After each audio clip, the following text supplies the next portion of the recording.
I am happy that we can be part of your planning for retirement. This program is to give you information that will help you to manage the retirement process so that you'll feel that you're in a position to enjoy your retirement when you get there. You'll be able to set new goals and work to achieve them, have adventures that you didn't get to have while you were working. I want to remind you, I'm sure you all know this, but this is having the prospect of a secure retirement is another one of these things that you should thank a union for. Unions, including the PSC, have fought for retirement security throughout all of our history. We've fought to see that pensions are well funded, that there are laws that require pensions to be funded at certain levels. We've fought for quality health care for older people, and I know that you understand that those fights are not a one-time fight. They're things that we need to be prepared to continue to fight for. You will hear at the end of our program from the chair of our PSC Retirees chapter, and I imagine he will tell you some of the ways you can join them and be part of the continued fight for a secure retirement. Again, thank you, PSC folks, for being here. Thank you to all of our panelists for giving your time to do this presentation. There is quite a lot to do, so I think even though I am a little bit early, I might say let's just go ahead. And our first presenter is Sandra Zacanetta from the PSC Cuny Welfare Fund, and she's going to go through a presentation on how to think about retirement. Sandra, do you want to move on? Yes, thank you, Sharon. Good morning, everyone. A couple of things before we start. Just so you know, we're going to be doing the Q&A. That's where you're going to be able to post your questions after each presenter. And we will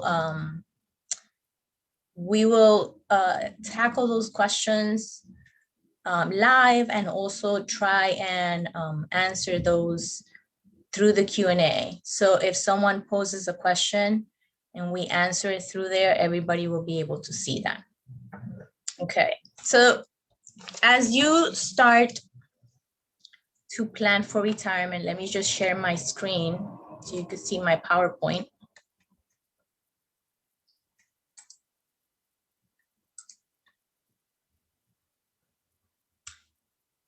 As you start to plan for retirement, you will begin to do a lot of homework because there are many things to consider when you're planning for that future retirement date.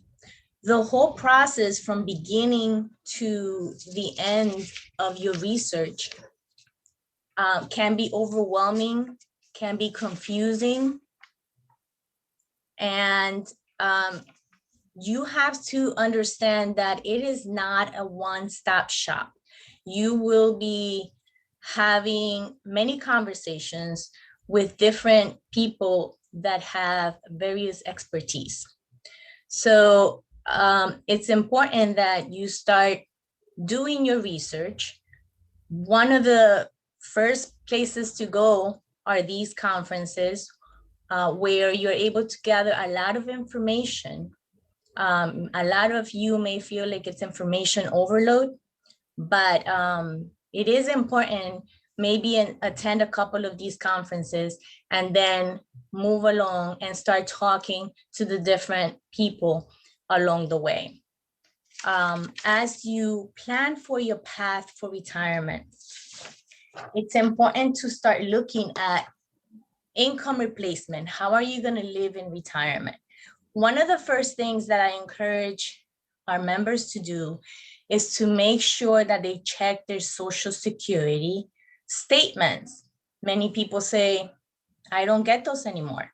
Well, depending on when you were born, Social Security office stopped physically mailing these statements, but you are always able to create a secure login at ssa.gov, and you're able to see your information.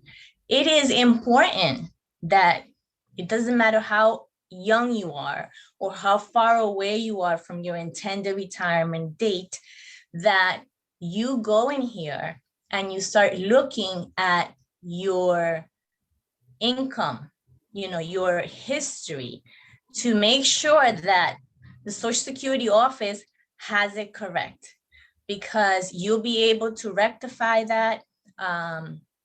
You'll be able to make sure that everything is sorted out, or if they're missing income or they have incorrect information, clarify all of that. So it is important that you know that this is a very secure site. You will create a username and password. It is driven by creating that with your specific Social Security number. And every time you log in, you are sent a specific code. Even though you have a username and password, you have a specific code that you have to use. So it's texted to you or emailed, I'm sorry. So it's important that you start looking at that. The other thing that is relevant when it comes to Social Security is that a lot of people are confused as to when your full retirement age is. So it's clear by looking at this PowerPoint right now that your full retirement age varies depending on when you were born. For me, since I was born after 1960, and all of us that are born after that, full retirement age will be 67. If you are turning 65 in 2021, your full retirement age is going to be 66 years and 4 months. So sometime in 2022, 2023. So it is important to look at that, because if you take Social Security early, you're going to have reduced Social Security payments for the rest of your life. And what's good about going in here and looking at your specific statement from Social Security is that you get to see what you're going to get at age 62 if you take it early, at normal retirement age, or 70, which is your the highest age that you could postpone. Medicare. Medicare is something that comes up a lot when it comes to you turning age 65. So there's a lot of confusion. When should I apply for Medicare Part A, Medicare Part B? How do I handle all of this? Medicare Part A, which is free, should be something that you do 3 months before your 65th birthday, regardless of whether you're employed or not. If you're still considering working with Cuny and you're not planning on retirement, you still should call Social Security and apply for Medicare Part A to begin on your 65th birthday. Medicare Part B, which has a premium monthly, should only be done when you are retiring from Cuny or when you're no longer working with Cuny. So Medicare Part B is not something you're going to do unless you are retiring, and you get that green light by having your discussion with HR.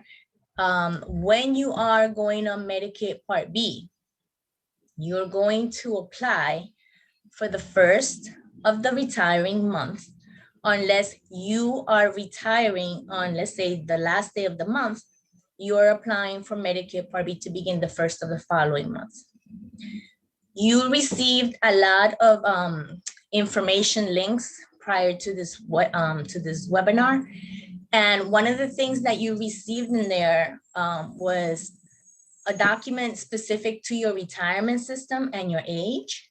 And in there, you have specific guidelines of when you apply for Medicare Part B based on when you are retiring. Now, Medicare Part B for 2021 has a monthly cost, a standard monthly cost of $148.50. When you actually apply for Medicare Part B, that's when you're going to know what you're paying on a monthly basis for this premium. And that depends on how you file and your income.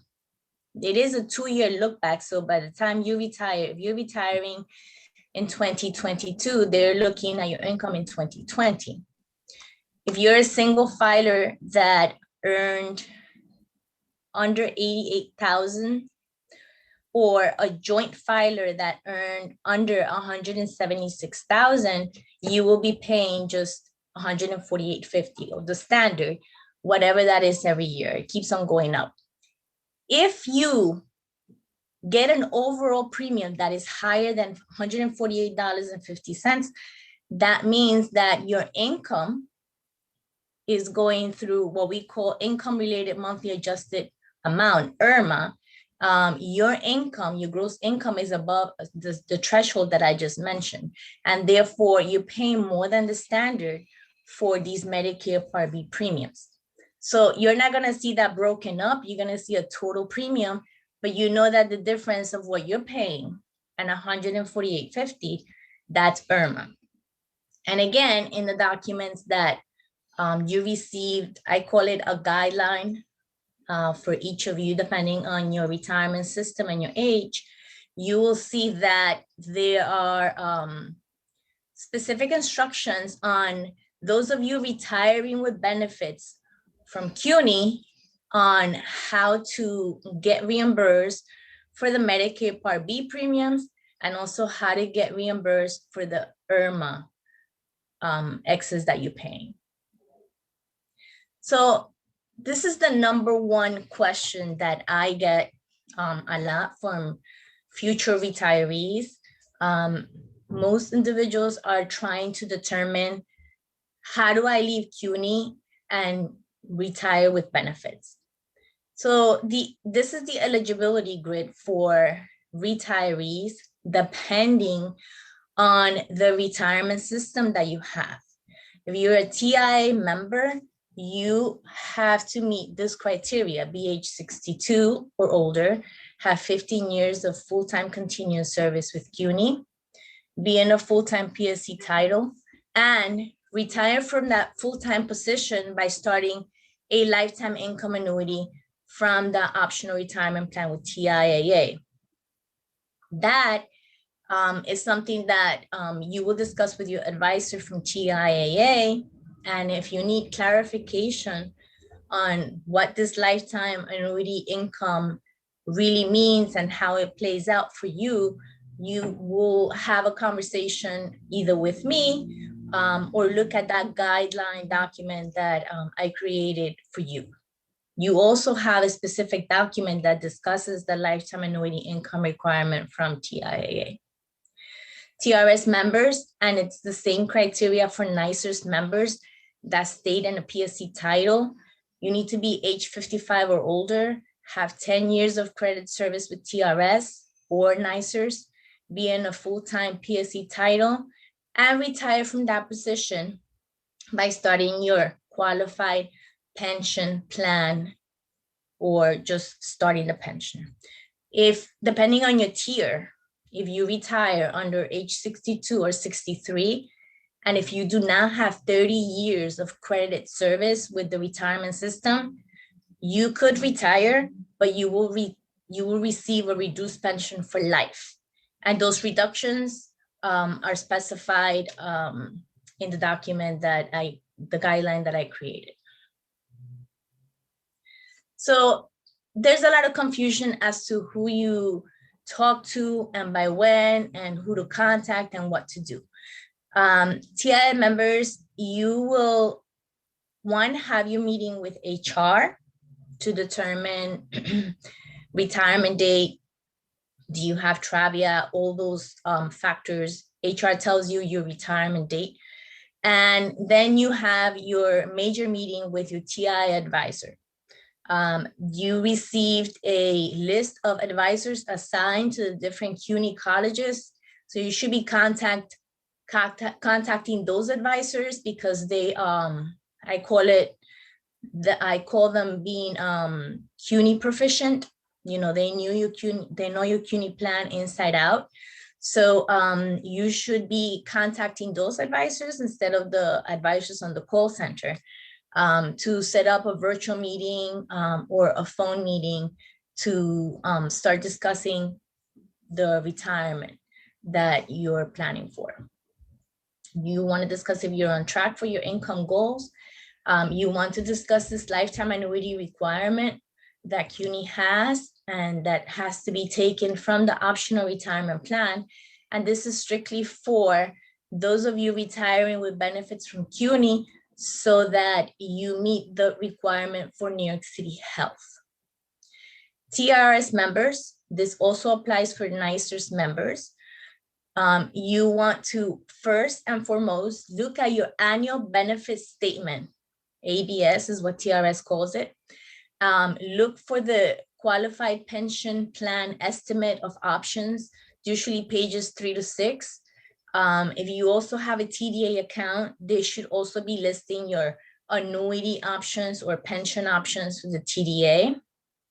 If you do not see figures, when you go and you look at this annual benefit statements, which by the way, it's only found online by logging into your account and going to statements documents.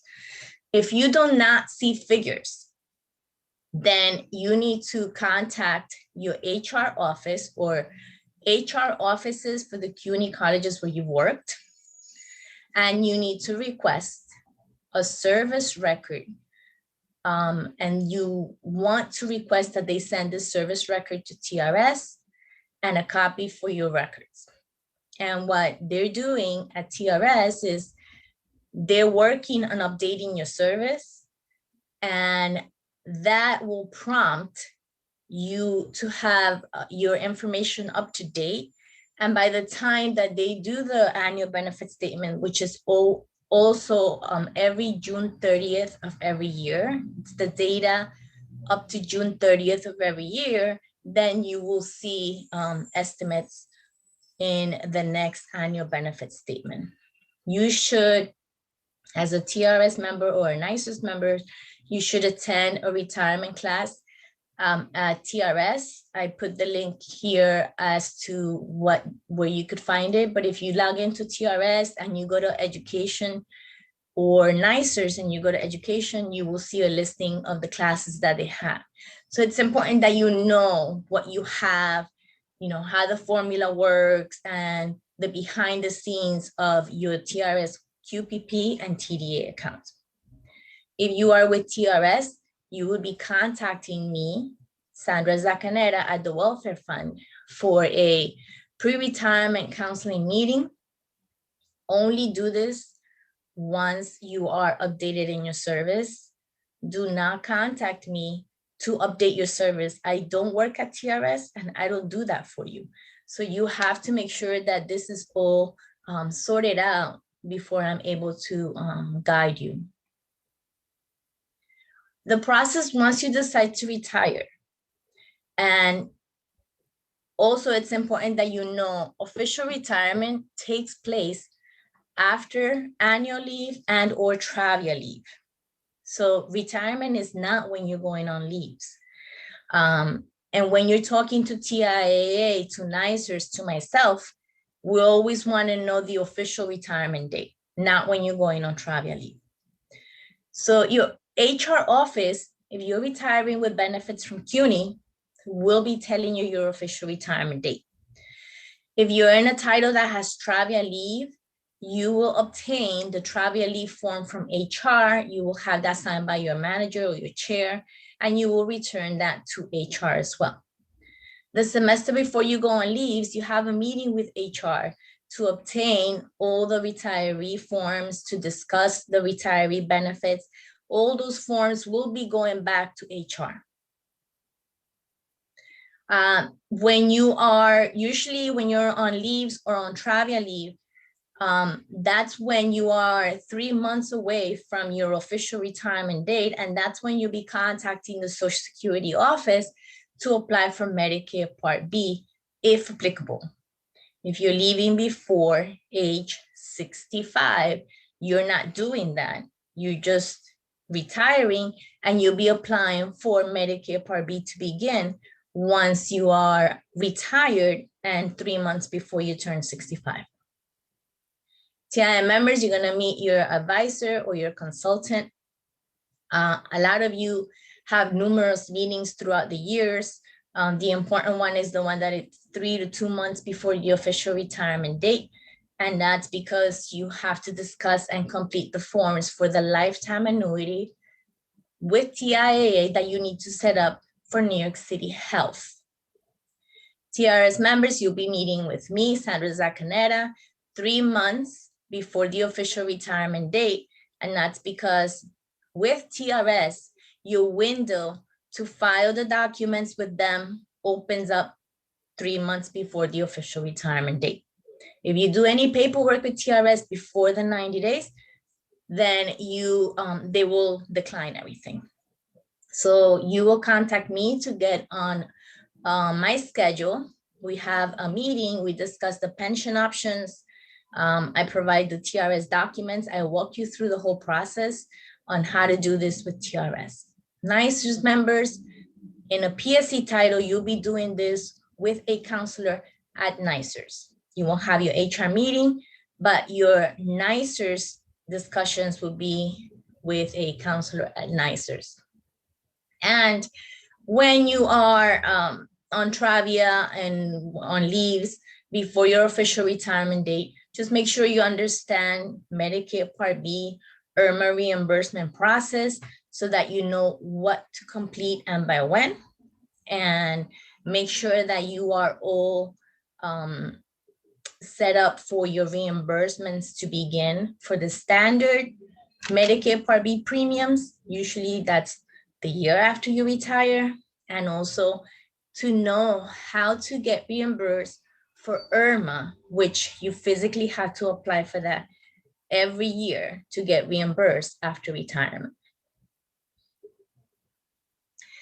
There are many resources. And again, on your path to retirement, you'll be having to do some research, having to have a couple of conversations with different individuals. And in the documents and links that you receive for this conference, you have a lot of those important places to visit and refer to and look and research. You have specific useful websites like Medicare, like New York City Health Benefits Program, the Welfare Fund, the PSC websites. And it is also very important that you have your meetings with your specific retirement system. Again, you want to refer to the guide that was sent to you. You should have 2 guides in the documents that you receive, and just look at the one that is specific to you because of age. So you will see, for example, TIAA, TIA members over age 65, TIA members under age 65. And you will see that that guide tells you what to do and who to talk to along the way, before, while you retire, and after you retire, you know, what you have to do and with what agency, HR, Social Security, Office of Labor Relations, etc. So it's important that you go through what was sent, because that's where you have the necessary documents and links to start your research, okay? And with that, right on time, I will now introduce Talene Spengen from Cuny University Benefits Office. She is going to discuss retiring from Cuny. She has a lot of ground to cover, and I let her go through right now.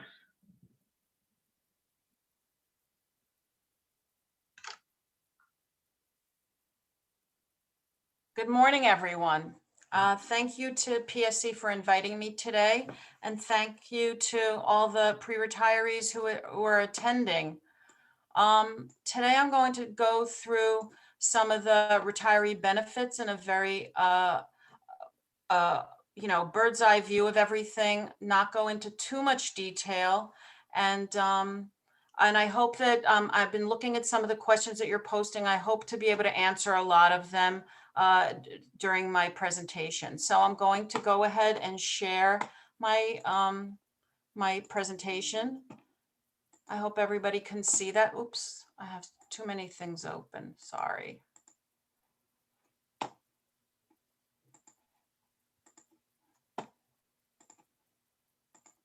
Okay, does that look good? Yes, Sandra? Yes, looks good? Yeah, it looks good, Telly. Okay, thank you. I just want to make sure. Okay, so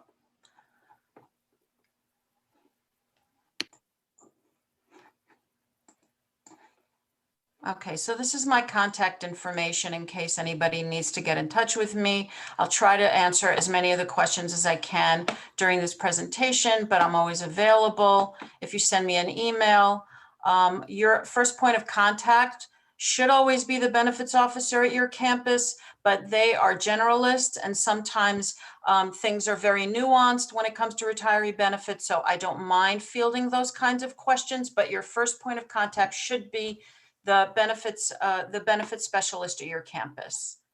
And if they can't answer it, they'll refer you to me anyway. These are some of the things I'm going to go over today.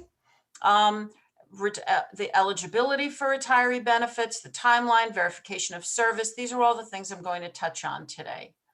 So the eligibility for retiree benefits is laid out in your contract. It's based on your date of hire. This is the contract language for TIAA CREF participants, but for purposes of, for most likely, most of the people who are on this call today are covered by this, appointed on or after September 1, 1985. So if you're a TIA member, you're separated from Cuny at the age of 62 and have 15 years of pensionable service, you're eligible for retiree benefits. If you are separated prior to age 62, but you had 15 years of pensionable service at the time that you left, and you don't have subsequent full-time employment in a college or university or post-secondary education, you can come back to Cuny at the age of 62 and claim your retiree benefits. For TRS or NICERS or Board of Ed retirees, you need 10 years of credited service. If you were employed on or before 12/27/01, you need 5 years of credit service, but all this is in your contract. So with that, I'm going to go into the Cuny timeline. Your eligibility can also be advised by the benefits officer at your campus. So this is the retiree timeline. Some of these things I'll go into a little more detail later, but for purposes of this timeline, let's just say for verification of service, this is something you should start 4 years or 6 to 12 months prior to retirement. The 4 years is because of phased retirement. If you are going to phase if you're going to phase for the full 3 years, then you should verify your service at least a year before you start phase retirement. And that's why I have that 4 years there. But your verification of service is something that you should, clarify now, especially if you've worked at multiple campuses. You want to make sure that the campus that you're going to retire from is aware of the years of service that you had at a different campus, you should make sure that your understanding of your hire date or your eligibility date for retirement is the same as what the campus has in your records. Sometimes you're hired as an adjunct for a period of time before you become a full-time employee. And so those adjunct years are not counted towards your 15 years.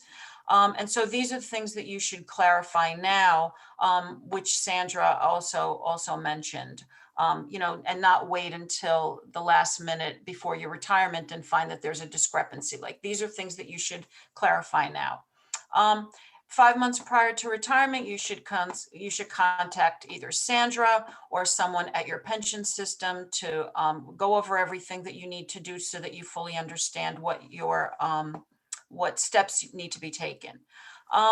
I'm going to go into this a little more in detail, but the applying for Medicare Part A is something that you do 3 months prior to your 65th birthday. It doesn't have to be 3 months. It could be 1 month. That's just the maximum that you should, 3 months is the most advanced that you need to enroll in Medicare Part A, and you should enroll in Medicare Part A even if you are actively working. Medicare Part B, if you're actively working, you do not need to enroll in Medicare Part B until you're ready to retire. But I'll go into that also. The Medicare Part D is with the PSC CUNY Welfare Fund, so that is also something that you should discuss with them. 2 months prior to retirement, you should meet with your HR or benefits officer so that they can give you a package. They already have those packages ready to distribute. They can give you all the documents that you need to retire. And then also you should get in touch with NYSIT if you are in any of the NYSIT plans so that you can understand what your options are with regard to continuing those NYSIT programs into retirement if that's what you want to do. So as I said, the verification of service should be done with the campus and make sure that your understanding of your years of service is consistent with what the campus has in your records.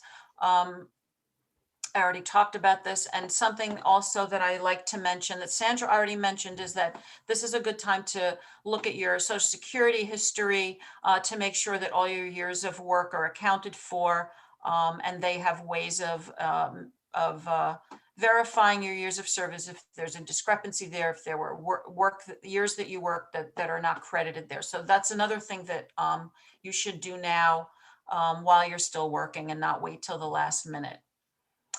So one of your benefits as a CUNY employee, if you have the 15 years of service and you're in the TIAA plan, is phased retirement. And phased retirement allows you to work a reduced schedule, 50% of your workload, and 50% of your salary for increments of 1, 2, or 3 years beginning on the first day of a fall semester.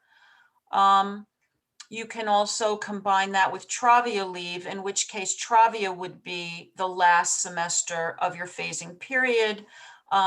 During your phasing period, you'll be receiving 50% of your salary, but then in that if you're eligible for Travia, a full semester of Travia, in that final semester of phased retirement, your salary will convert back to the 100%. And then sometimes people come back after Travia, but if Travia is part of your phasing, you may not exceed the 3 years. Also, the one thing that you need to know about phased retirement is that it's irrevocable.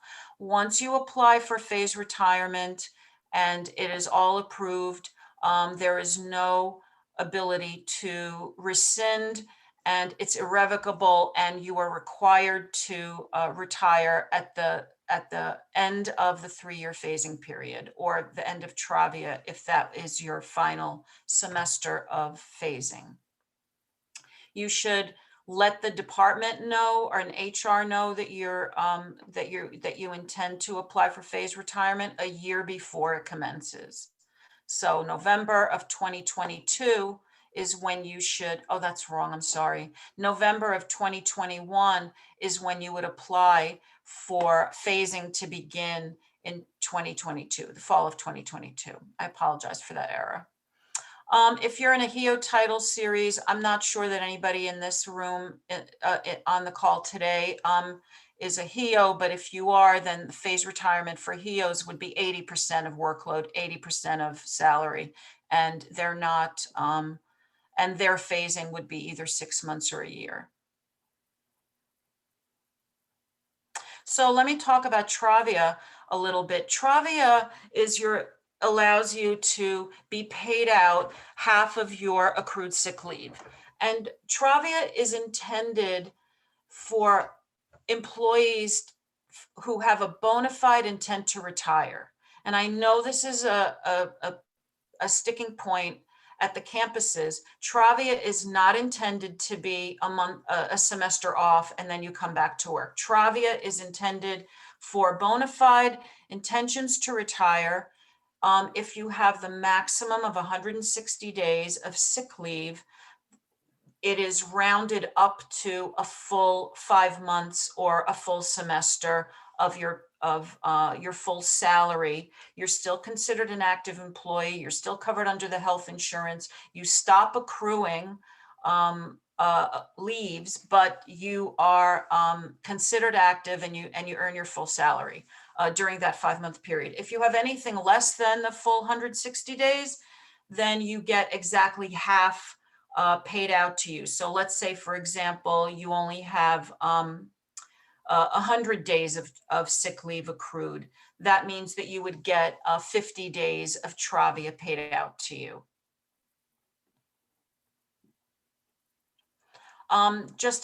You should just take into account if you are planning to donate, participate in the dedicated sick leave or catastrophic sick leave programs, and you're donating sick leave to either the bank or to a colleague, that might impact your ability to accumulate the 160 days that would give you the full 5 months of Travia. So that is just something that you should take into consideration if you want to maximize this benefit, and have 160 days, that you should be careful about donating time, sick leave. So faculty who take Travia leave in the spring will be paid out their annual leave over the summer, and then their retirement date will be that last day in August, right before the fall semester begins. If you take Travia leave in the fall, then your retirement date will be that last day before the spring semester starts, and then there will be no annual leave paid out. You won't be on annual leave in the subsequent summer months. And I'm not sure if there are HEOs on this call. I doubt it, but HEOs who take Travia leave get their annual leave paid out in a lump sum. I mean, they get their annual leave paid out in a lump sum before they go on Travia leave. If you are on a fellowship, there's an annual leave cap for this. This really applies to ECPs and HEOs. There's an annual leave payout cap of 50 days or 45 days. But this doesn't apply to faculty, obviously, because your annual leave is paid out over the summer. If you go on a fellowship leave, you have to be back for 1 year before you can retire.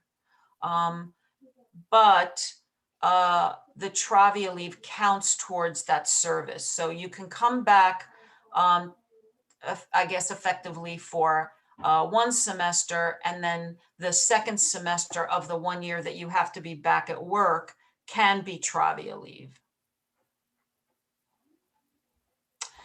So one of the most confusing aspects of retirement is all of the, when do I enroll in Medicare Part A? When do I enroll? What does my spouse do? If I'm over 65, if my spouse is younger than 65, what are all the things? And there's a lot of moving parts, and there's a lot of confusion about this. And I used to go through this slide by slide, if this, then that, and it was really confusing. So what I did was I put it on a chart, and rather than go into a lot of the detail, I thought that if I go through this chart with you and use this as an exercise on how to read this chart, you can always go back to it as a resource. And then You won't have to remember the information as long as you go back, as long as you know where to get it. So when I was in graduate school, I had a very wise professor who said, you don't always have to remember the information, but you have to remember where to find it. So this is where you would find this information. So I'm going to stop sharing this screen because this is just an image, and I'm going to actually bring up the grid, the actual grid, so that we can go through a couple of the examples so that you can learn how to read this chart. So bear with me 1 second.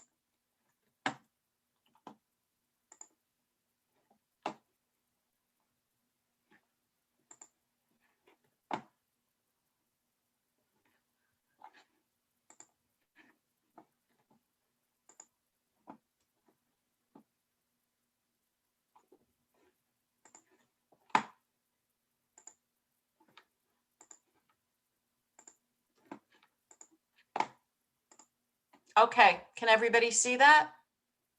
Yes, Sandra? Just nod your head. Yes? Yes, yes, Okay, you good. can see. Okay, good, thank you. All right, so the way to read this chart is the following. So the first column would be, who are we asking the question about? Are we asking about an active employee? Are we asking about a spouse who is under age 65 of an active employee? Are we talking about a spouse who is over age 65 of an active employee?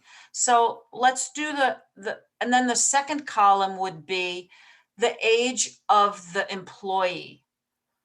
The third, the age of it would be the employee who is under age 65.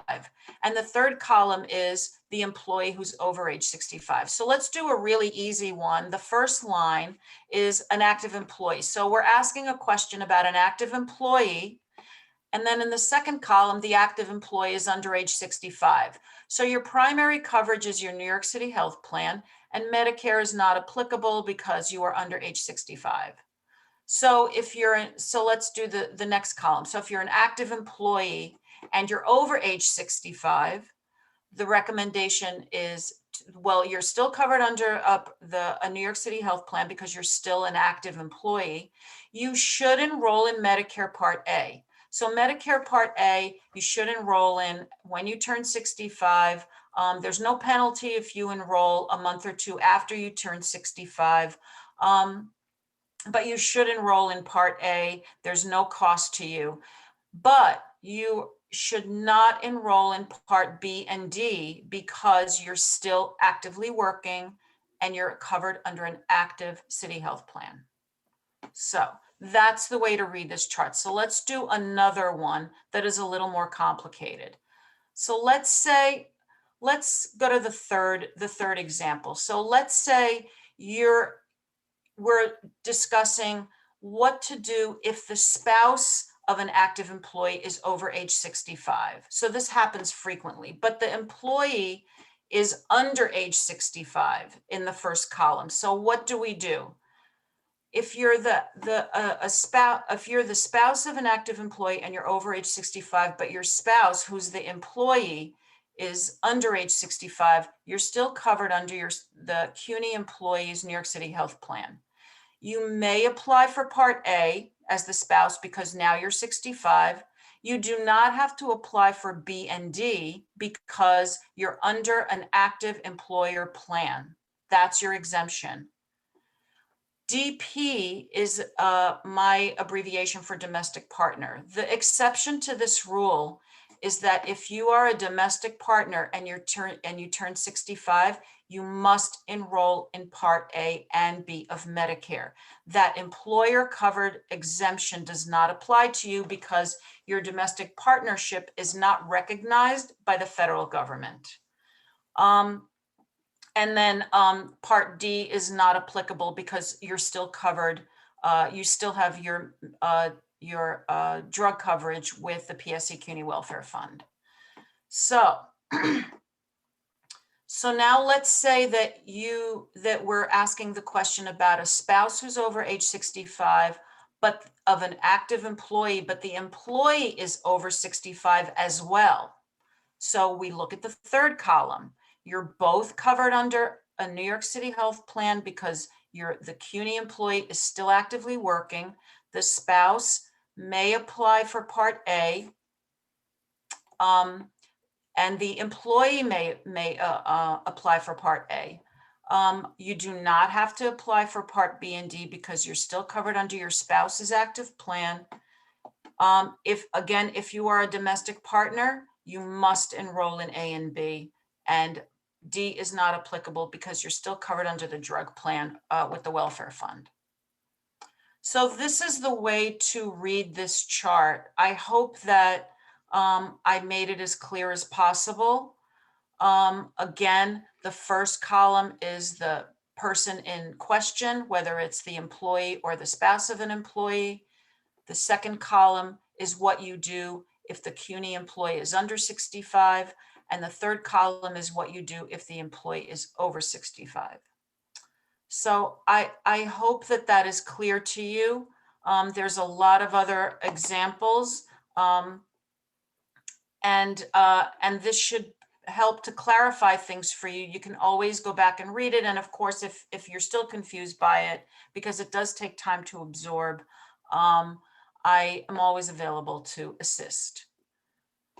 So I am going to stop sharing this and resume my slides. Okay, I am going to read some of the questions to Okay. you, Celine, from the Q&A so that you could answer some of these live. Okay. If I'm covered under my wife's medical plan, do I still need to deal with my mandatory selection of New York City health benefits and set aside part of my annuity? If you are retiring from CUNY and you have 15 years of service with and you're under TIAA, and if you are eligible for retiree health insurance, you have to annuitize. So what happens is you annuitize a minimum of $10,000. And then if there is no health insurance premium to deduct, then that monthly annuity payment comes to you. But you are required to annuitize, yes. Because at any point in time, you're eligible, if you, for whatever reason, you are no longer under your spouse's insurance, you're going to come and claim your insurance with CUNY. And so that annuity should be in place. Okay. One question here is, when is the spring 2021 semester end, the official date? What is the last official date of spring 21 semester? Okay, I don't know, that came through. I think that varies by campus, right, Celine? There are 3 trimester schools, but for the most part, regardless of when you actually stop having classes, it's really June 30th, and then July, because you're still being paid, right? So, and then July and August are considered annual leave periods. So even if you're not working, the semester really is rolled up to June 30th. Okay. Here's another question. Can we live in any state with the health benefits, or are we restricted in any way? I currently have Aetna EPO as my insurance, EPO, I think. EPO. Okay, so this is something that I will get into in some subsequent slides, but I'll just answer it quickly. If you retire under age 65 and you move to another part of the country, you have to make sure that the health plan you're on has a network available to you. Once you're over 65 and your plan is coordinated with Medicare, so Medicare becomes your primary, then you can live in any part of the country. Medicare is your primary, your other plan is your secondary plan, and you won't be limited to just the New York area, where most people are on the GHI plan. That's really the coverage area for GHI, the GHI network. But this one was, you said it was an Aetna? It was the Aetna plan? Aetna EPO, right. Aetna, Aetna, EPO usually, Aetna is a national network, so I don't think you'll have a problem finding Aetna doctors in other parts of the country. Okay. But that's something that you should look into before you move, or, and before you move, maybe during a transfer period, you change your plan so that you pick the one that's most conducive to the area you're going to live in. Okay. Because we live in Vermont, my wife and I opted out of GHI and into Medicaid before retirement. I will retire August 25th this year. We started Medicare last January. So how do we go about getting the reimbursement, and can it be retroactive? Medicare is only reimbursable when you retire. If you're not retired yet, it's not. So did I understand correctly that they haven't retired? They're retiring August 25th officially. So that's when they become eligible for the reimbursement.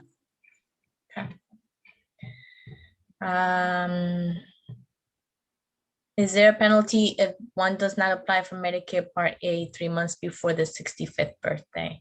There's no penalty for Part A, but there is for Part B.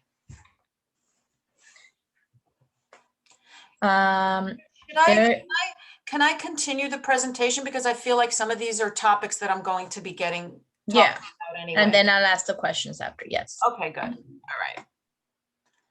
So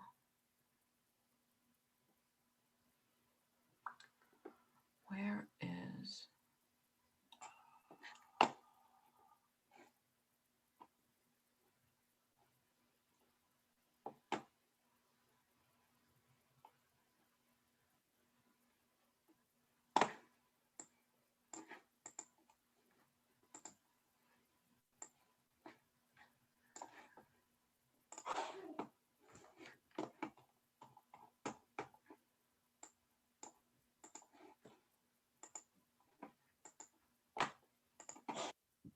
Okay.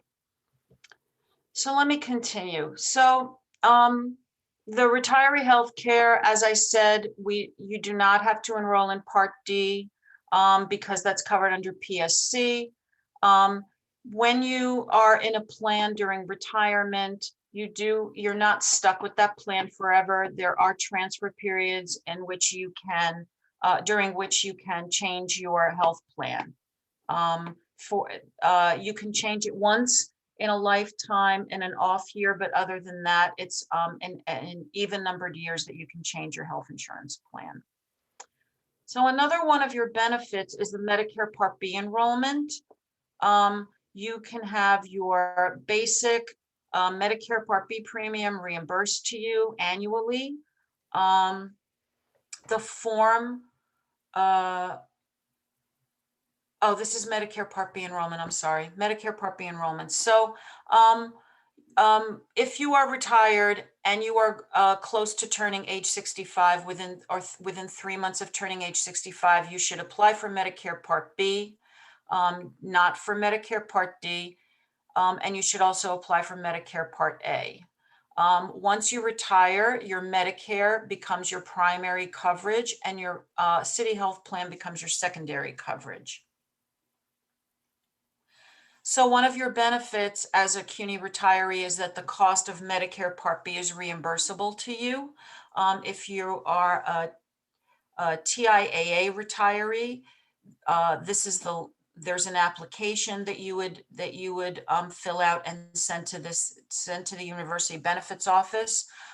It is a form that your benefits officer will give to you as part of your retirement package. And if you are a NYSERS or TRS retiree, then the form would be sent directly to the Office of Labor Relations. They are only taking electronic submissions at this time. So this is the web page where all the documents are located and with instructions on how to submit them. You're eligible for all CUNY retirees are eligible for the basic basic Medicare premium. But if you your earnings exceed a certain threshold, you may be subject to what they call IRMA, which is income related. So I don't have the exact salary, the exact earnings limits, but if you earn either as an individual or jointly with your spouse, if you earn over a certain threshold, and it is great, there are grades to it. So there are 4 different levels of premiums that you would pay in addition to the basic Medicare premium. But the IRMA is also reimbursable to you, the full amount of IRMA for Part B IRMA, not Part D. Some people are subject to the Part D also, but that is not reimbursable. So because the IRMA premium is income related and your income can vary from one year to the next, it is not automatic that you get the IRMA reimbursed. So the basic reimbursement, once you're set up to receive it, you'll automatically get it every year. But because the IRMA, your IRMA premium can change from one year to the next, you have to apply for it on an annual basis. And you apply for it directly with the New York City Office of Labor Relations. It does not come through the University Benefits Office, and that will be paid usually in October. The basic reimbursement is paid in the spring, and then in the fall, the IRMA reimbursements are paid. I don't know if anybody's participating in the transit benefit lately, but just so you know, the transit benefit, if you are participating in this, you have 90 days to spend down whatever balance you may have in that account from the date of your retirement. So if your date of retirement is August 27, you have 90 days from then to spend down whatever funds are in your transit account. This is IRS regulated. If you don't use it, you cannot get a refund. We get questions about that all the time. It cannot be refunded to you because it was deducted on a pre-tax basis. So this is something that you should look at. It's administered by Edenred. You should look at what your balance is. Sometimes people have money going in there without even realizing it, and they've accumulated an enormous amount of money, and then now they're stuck because there isn't enough time to spend it down. So that's something that you should look at now and adjust the amount that you contribute to it. If you have excess funds there that you don't think you'll be able to spend, that is an adjustment that you should make, and you should talk to your HR, your benefits officer about that. Especially because if you're 65 and you're eligible for an MTA reduced fare, you might already be contributing too much into that account. So that's something that you should look into right now. The healthcare flex spending account is also, if you participate in this is also regulated by the IRS because they're pre-tax benefits, and there's a limited amount of time to spend down these monies. So you should look at what you have there, make sure to spend it down. It can't be refunded. And you should talk to your benefits officer about what the options are. If you have excess funds in that account and you don't have time to spend it down, you can remain as a participant in the plan so that you can spend it down up to the December 31st of the year in which you retire. They've extended, because of COVID, they've extended the grace periods for some of these plans. So that might give you a little extra time, buy you some extra time to spend it down, but that's certainly something that you should look at and make sure that you use up those funds, because they'll be lost if you don't. The New York State Deferred Compensation Plan is an additional investment opportunity for you. Even if you are a few years away from retirement, you should consider this plan.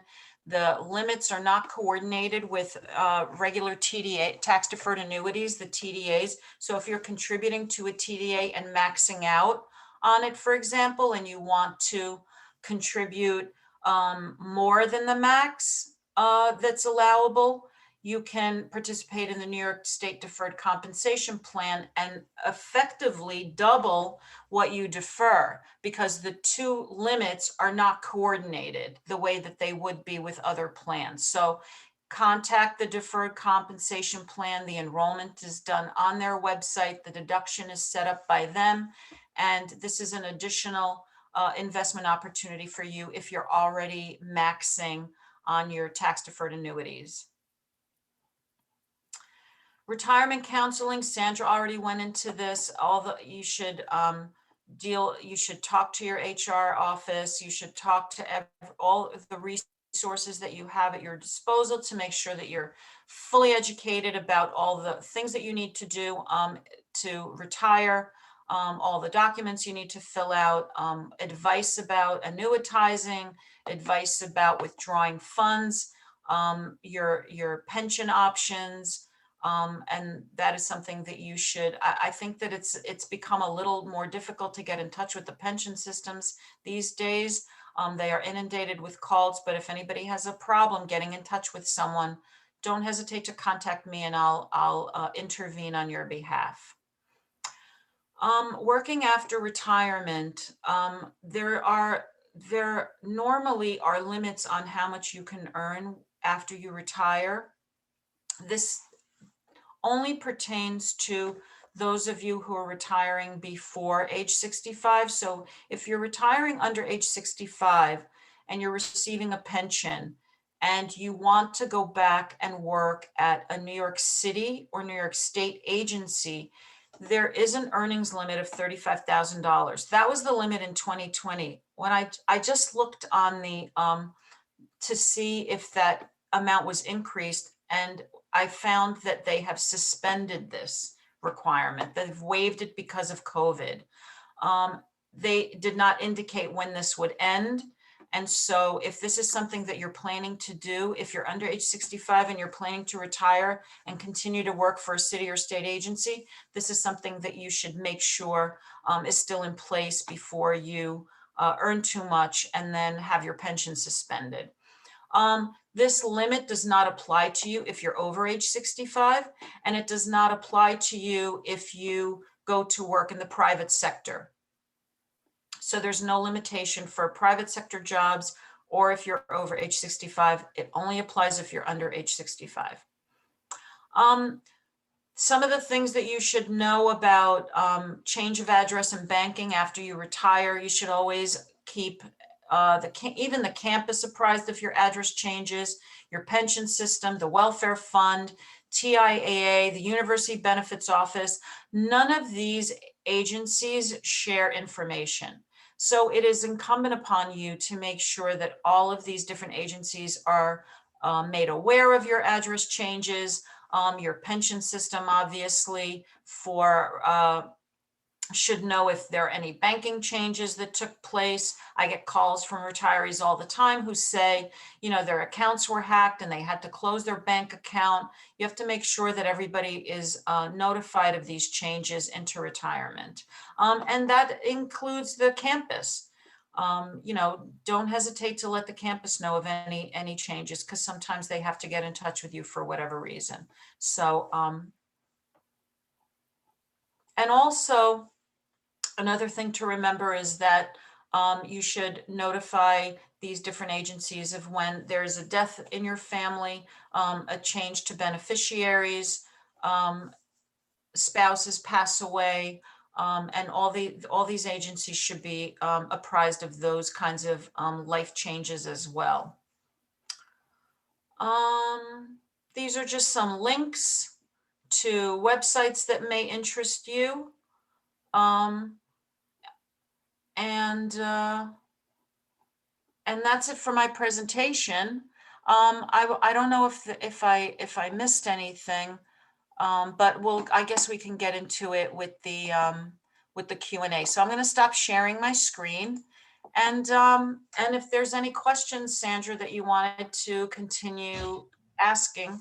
Yes, there are a couple. Okay. Okay, so as a HEO, if I want to take phased retirement for 6 months or 1 year, do I then take Travia leave since I have 160 days? Right. So if you're a HEO and you take, if you're going to take phased retirement for 1 year, I mean, I don't know how you would take. I don't think that you could do it with 6 months of phasing and then Travia, but it would only work with 1 year. of phasing, and then Travia would be the second half of that year. Right. Okay. In phased retirement, do you have to work both fall and spring semesters each year, or can you do your 50% in a single semester? Yes, if you look on the phased retirement application, it gives you the option of breaking up the workload. So you can do your full 50% in one semester and not work in the other semester, but your salary will still be consistently 50% throughout that whole period. So it's just your workload that you're changing. Your salary is still at 50% consistently through that period, but you can do all your workload in one semester and not work in the other semester. But that's an agreement you should come to with your department. And if you look on the phased retirement application, you'll see what all the options are. Okay. I'm a HEO. Do I get paid for 160 days Travia if I have 160 sick days in a lump sum? No, you never get paid out the 160 days. It's only half of that. So whether it's in a lump sum or whether it's paid out over a 5-month period, it's still only paying you half of your accumulation. For HEOs, right? Well, for everybody. Okay. What about CLT's Travia? Is the same as HEO and a lump sum? CLT's Travia. Yes, I believe so. I have to, there's all these little nuances with the titles. I have to look at CLTs, but I believe it's the same. So that person that wrote that question can They can follow up they by can send me an contacting. email. Yeah, Yeah. send me an email. Okay. And if fellowship leave is divided into single semesters in 2 years, how long is the required work after the second leave semester? Okay, so for that, I'll put the name of the person at PSC, Emma Powell, that you could contact to ask the specific question about fellowship. Okay. Please confirm that HEOs have the option to be paid out annual leave in a lump sum prior to Travia. I was told that this is not possible for HEOs, only for faculty. Please clarify the policy. Thanks. For HEOs, it's a lump sum. It's definitely, I mean, it's a lump sum before Travia for HEOs. Sharon, do you wanna? I think Sharon said that she wanted to answer this. I don't want to if you want to jump in.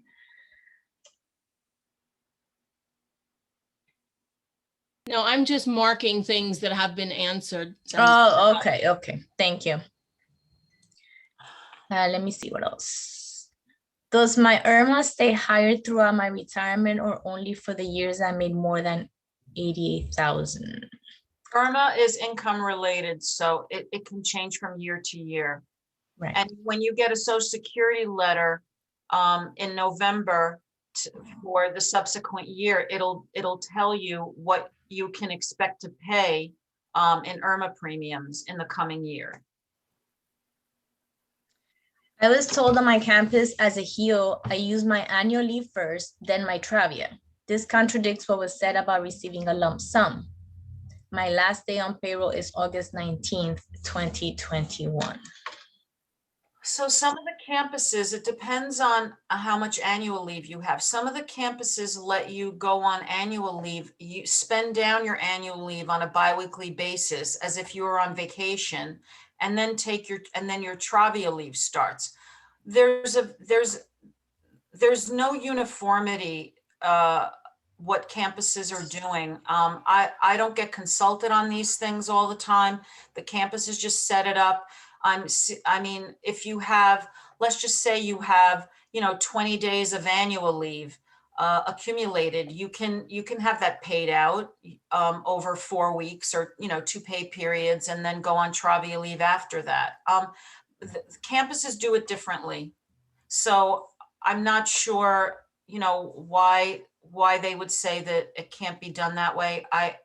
It's hard for me to answer that without knowing the specifics, and why the campus does it. It seems as though there's not very much uniformity across campuses when it comes to that. Okay. The PSC Cuny website says that you must give notice for Travia leave by Thanksgiving for spring.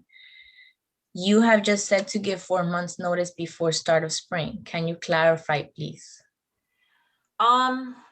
As early as you can. I mean, it's a courtesy to your department to give them as much notice as you can. There isn't a hard and fast rule about Travia leave, but if you're expecting to retire and go on Travia leave, it's a courtesy to your department to give them as much advance notice as possible.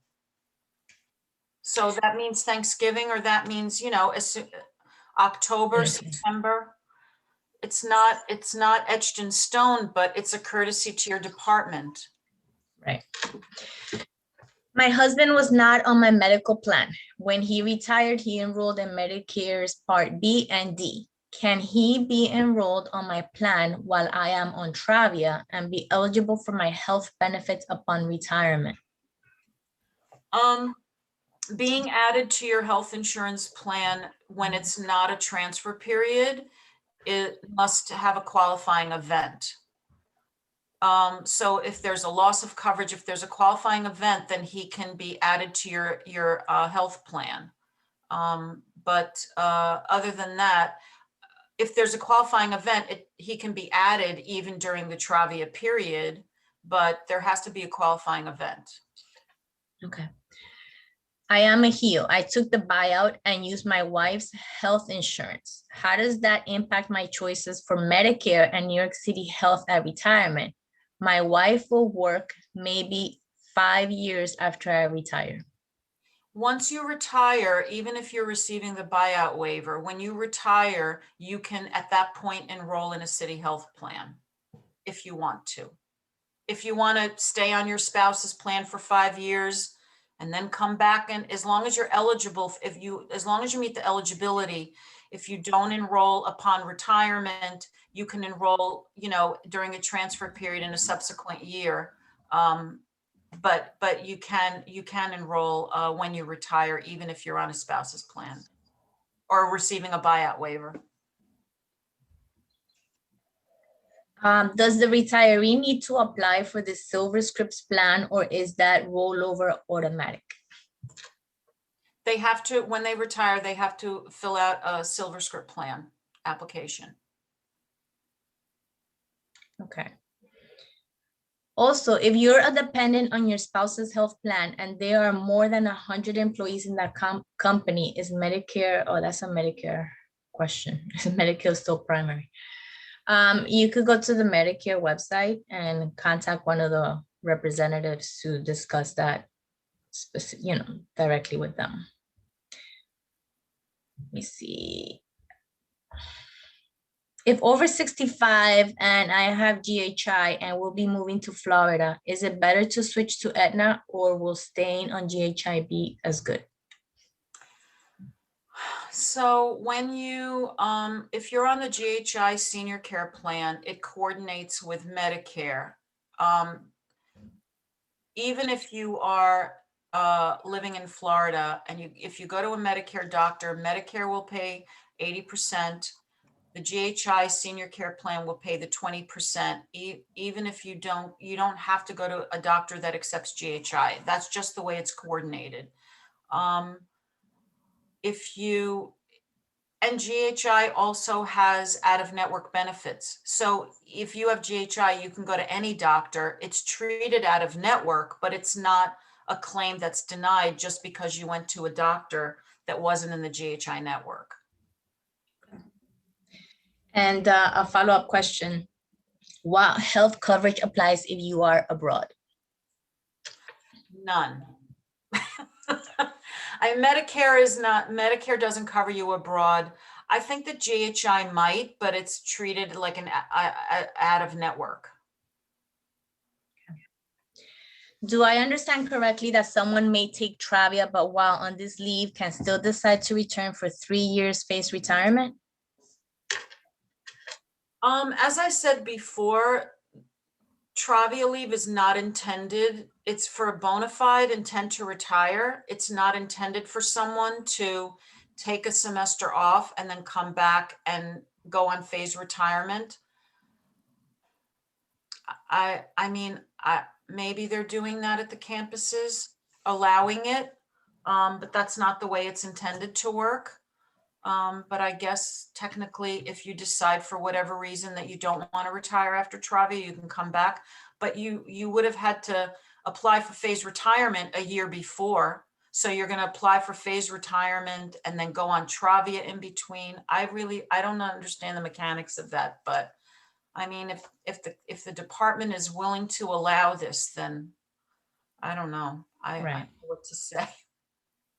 And then this one, I just applied for Medicaid Part B on the advice of HR. I will be on Travia leave in spring 2022.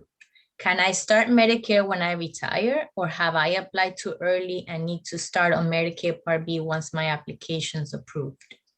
You applied too early. You don't need to be on Part B as long as you're working. And even while you're on Travia, you still have health insurance. You're treated like an active employee. So it was too early to apply for Medicare Part B.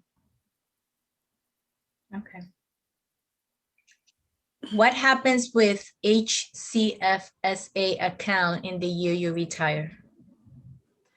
The healthcare flex spending account, if you should try and spend down the funds before by the time you retire, or within 90 days of retirement, 90 days after you retire, you should spend down the money. But what happens is, if you have funds in your account that you haven't spent down, you can remain in the plan, but that would mean you would have to continue contributing what you were normally contributing as a payroll deduction for the remainder of the year until December 31st, so that you can continue to use those funds. But the problem with that is that when you're working, that payroll deduction is a pre-tax deduction. But if you're contributing what you would normally contribute outside of payroll, it's effectively a post-tax payment. So you're using post-tax earnings to remain in a plan that was intended to be a pre-tax benefit. And so, only simply to spend down whatever balance you have in that account. So it's in your interest to spend it down before you retire, or at least within the 90 days after you retire, and not remain in the plan to spend down that money. It gets really messy and complicated. It's doable, but it defeats the purpose, because now you're using after-tax dollars in order to remain in the plan. And then during phased retirement, can you get the flex spending?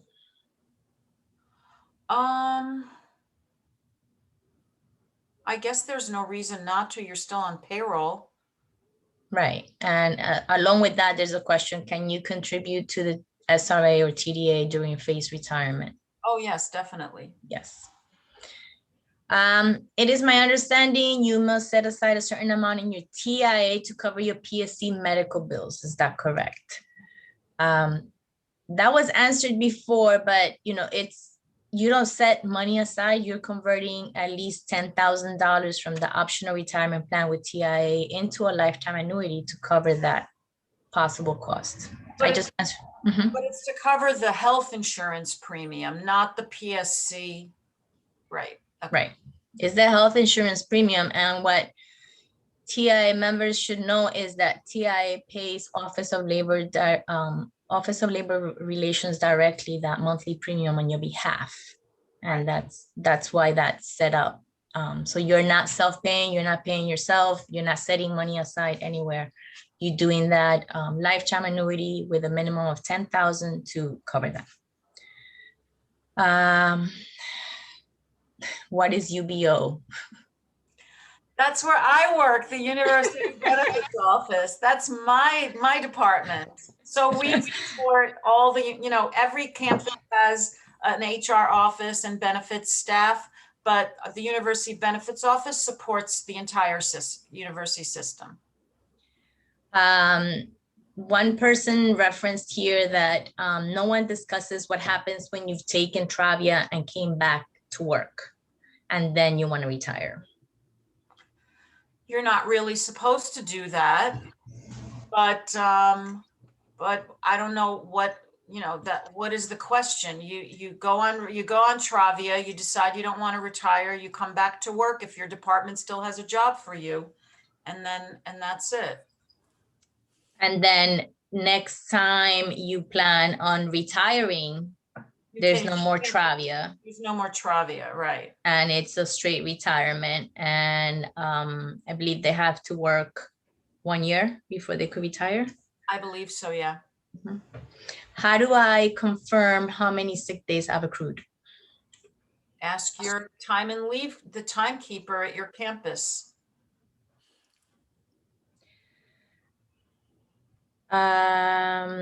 Is New York City negotiating a change in city retiree health insurance?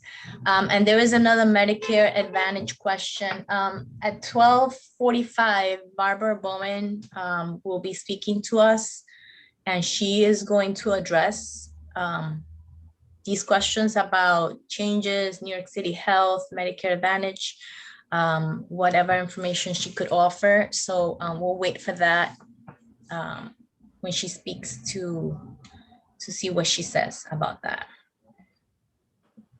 After retirement, how long does it take to have access to my TIA craft pension? TIA is not a pension system. Once you turn 59 and a half, you have access to whatever funds are in your TDA. In terms of your employer plan, you have to be retired to be able to withdraw from it.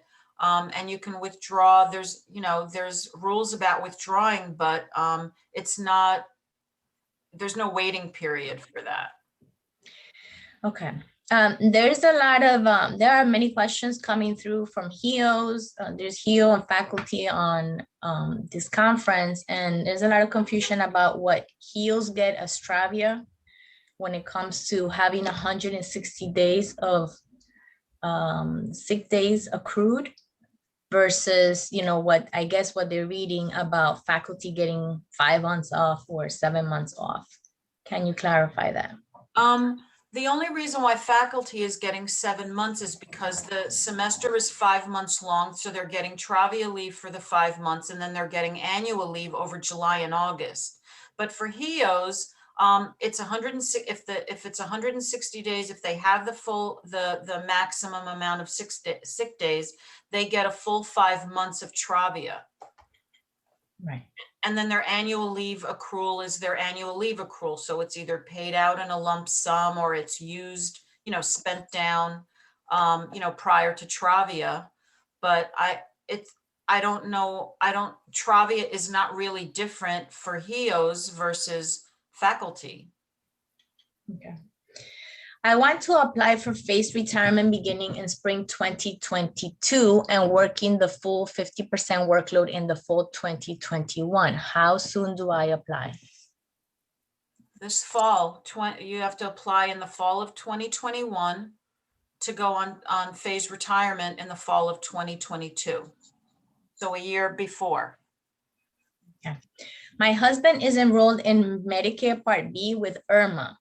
Can he be reimbursed? I'm over 65, but still working full-time. No, the reimbursement is a retiree benefit. And as long as you're working, there's no benefit. There's no retiree benefit available. Once you retire, that is when both you and your spouse can be reimbursed for Medicare Part B. Let me see what it says. I am a campus research integrity officer and receive 3 hours release time per term. Can I keep the release time during phased retirement? I don't know how to answer that. I would have to, I'm not sure about how release time coordinates with, yeah.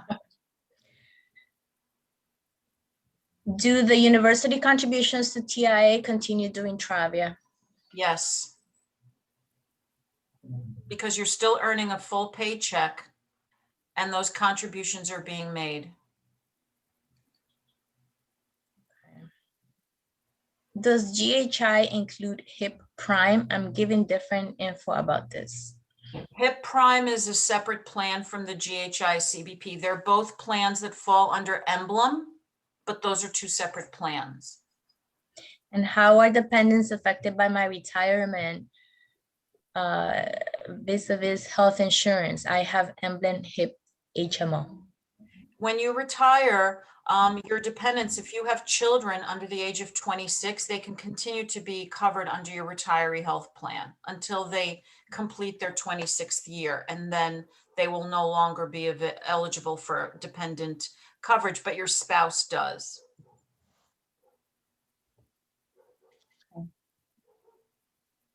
If I go, okay, how can unscheduled holidays be used before Travia? By using them. Yeah. You have to use them. I don't know how to answer that question because obviously, if you don't use them by, beginning of September, then you lose them. So you have to plan ahead and use them up before you go on Travia. Okay. If you do not have enough time accumulated for Travia due to previous illness, when is the half of your sick days paid? Are these funds pensionable? So let's just say you have 50 days of sick leave because you had, illnesses and you used your sick leave.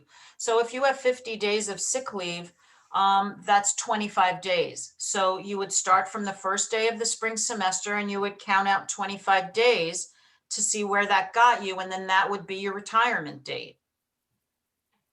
But of course, in between there, there may be some holidays. And those holidays you're paid anyway. So those holidays are not counted towards the 25 days of unused sick leave. So, you get paid out the 25 days of sick leave to the point at which that takes you. And as long as you're receiving checks, contributions are being made to TIAA if that's the plan that you're in. If I go onto Medicare and take a Medigap plan, is that reimbursable? No, it's not. But when you are on the GHI plan and it's coordinated with Medicare, it effectively functions as a Medigap plan. How can I get a verification of service time?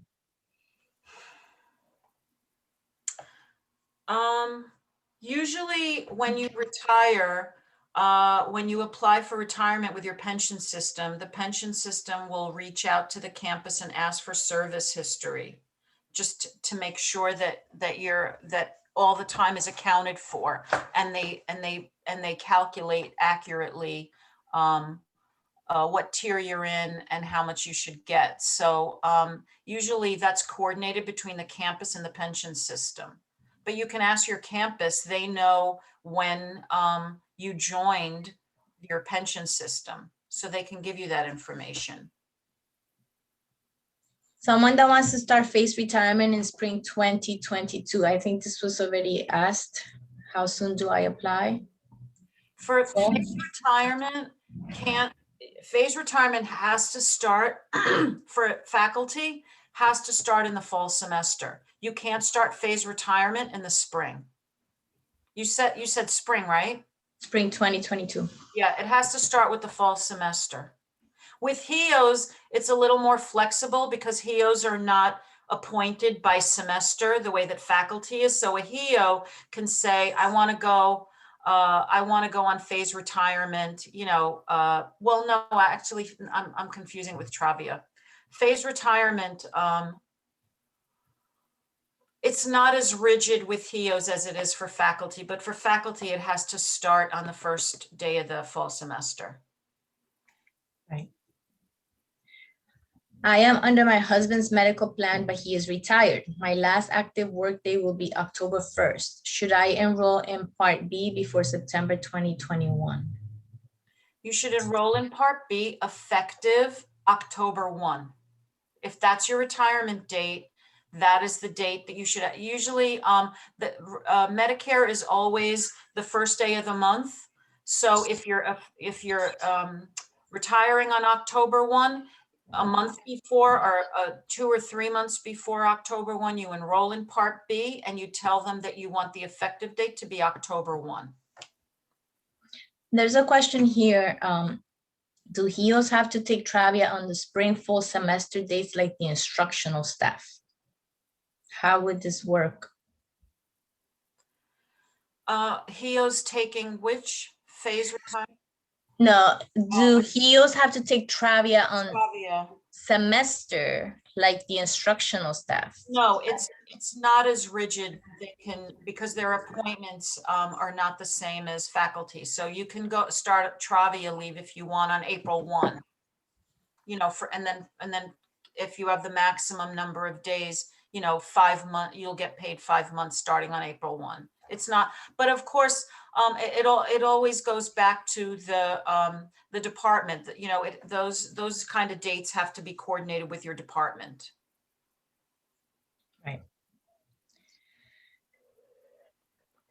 Let's see. There are a lot of questions on the changes for the New York City health plans, Medicare Advantage, and again, we'll wait for Barbara Bowen to speak later on about what information she has on that. Can I receive my pension if I move to a country abroad? Yes. Pension, yes. Health, no. Even Social Security, you can. Mm-hmm. About the minimum TI lifetime annuity requirement, it seems that that amount goes to pay for health insurance and does not go to the retiree herself. Is this correct? It depends. So if you, let's just say your monthly annuity check is $50 and your health insurance premium is $10. The $10 will be deducted from your annuity check and the balance is sent to you. That's your money. It's your annuity. Once they deduct the health insurance premium, the balance goes to you. Does the university continue to make full contributions to retirement during Travia?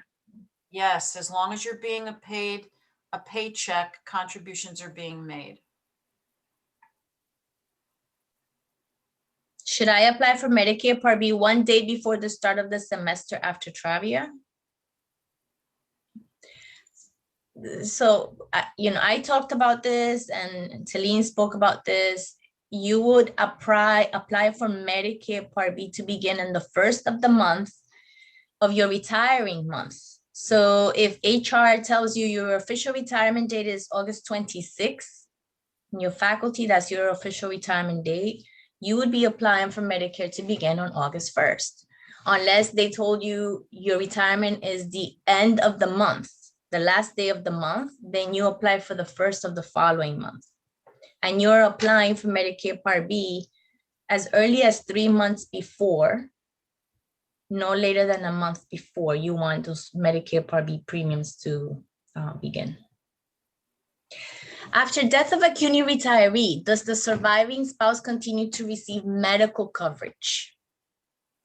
Once the Cuny retiree passes away, the spouse's only option is to continue the health plan with COBRA. So that would require you to pay the spouse to pay the full cost of the health insurance plan. So you stay on the plan for 36 months, but it's at a full out-of-pocket cost to the spouse.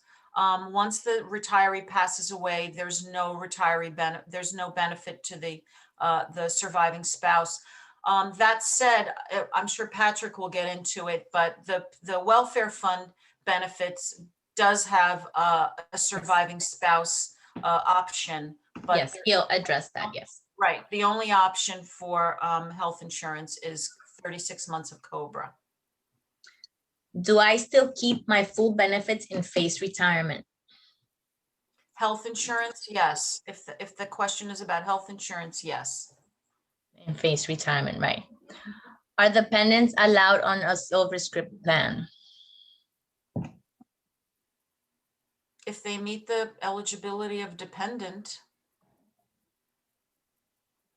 Okay. And I think I'll ask one more question.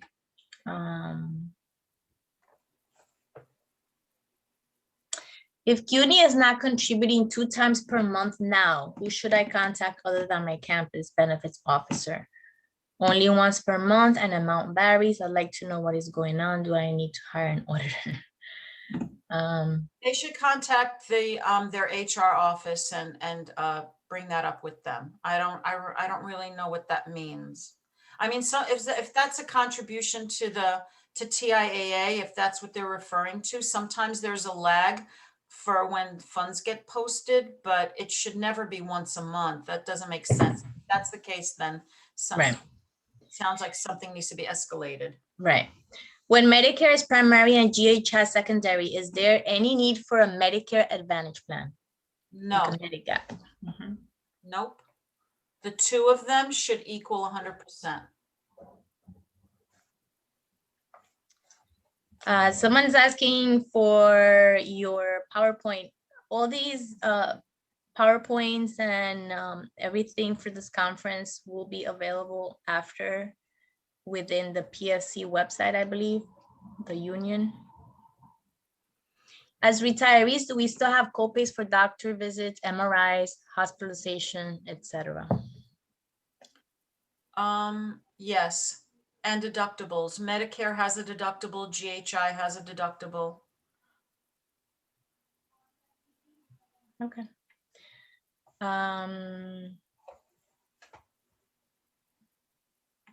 I only have 40 days annual leave. Can I take the time off instead of taking a lump sum? They have to coordinate that with their HR office. Okay. I think a lot of the questions here are redundant, or we could answer them on the chat. And anything that is specific to you, a specific scenario, you could either email Talene or myself. Or their benefits officer. That's Or the also, benefits. the benefit person should always be the first point of contact. Right. When it comes to benefits, your benefits office and retirement system specific questions, you could email me and I'll direct you the right way. And I think that's it. Okay.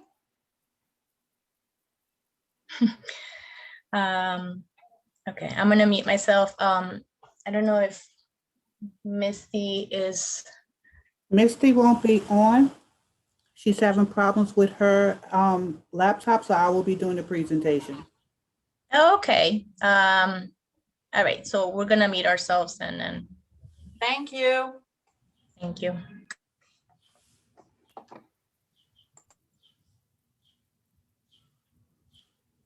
You ready for me? Yes, Judith, we're ready to go. Thank you so much for filling in. You're welcome very much. Good morning, everybody. My name is Judith Francis. I'm a health insurance specialist over at the Office of Labor Relations Health Benefits Program. Today, we'll be showing you a brief presentation in regards to what you need to do to have a smooth transition from going from employee status to retiree status. This presentation is a video that comes in 2 parts. It gives you information about how to go about completing your health benefits application, information pertaining to Medicare that was already talked about. Some parts will indicate about Medicare reimbursement as well. Once the presentation is finished with, I will take any questions that you may have. You can start the video, please. Hi, I'm Ralph Messenger. Thanks for joining us today. The purpose of this video is to help you understand how your benefits might change and what you need to do to ensure a smooth transition into retirement. It can be confusing, I know from experience, because I'm a New York City retiree myself.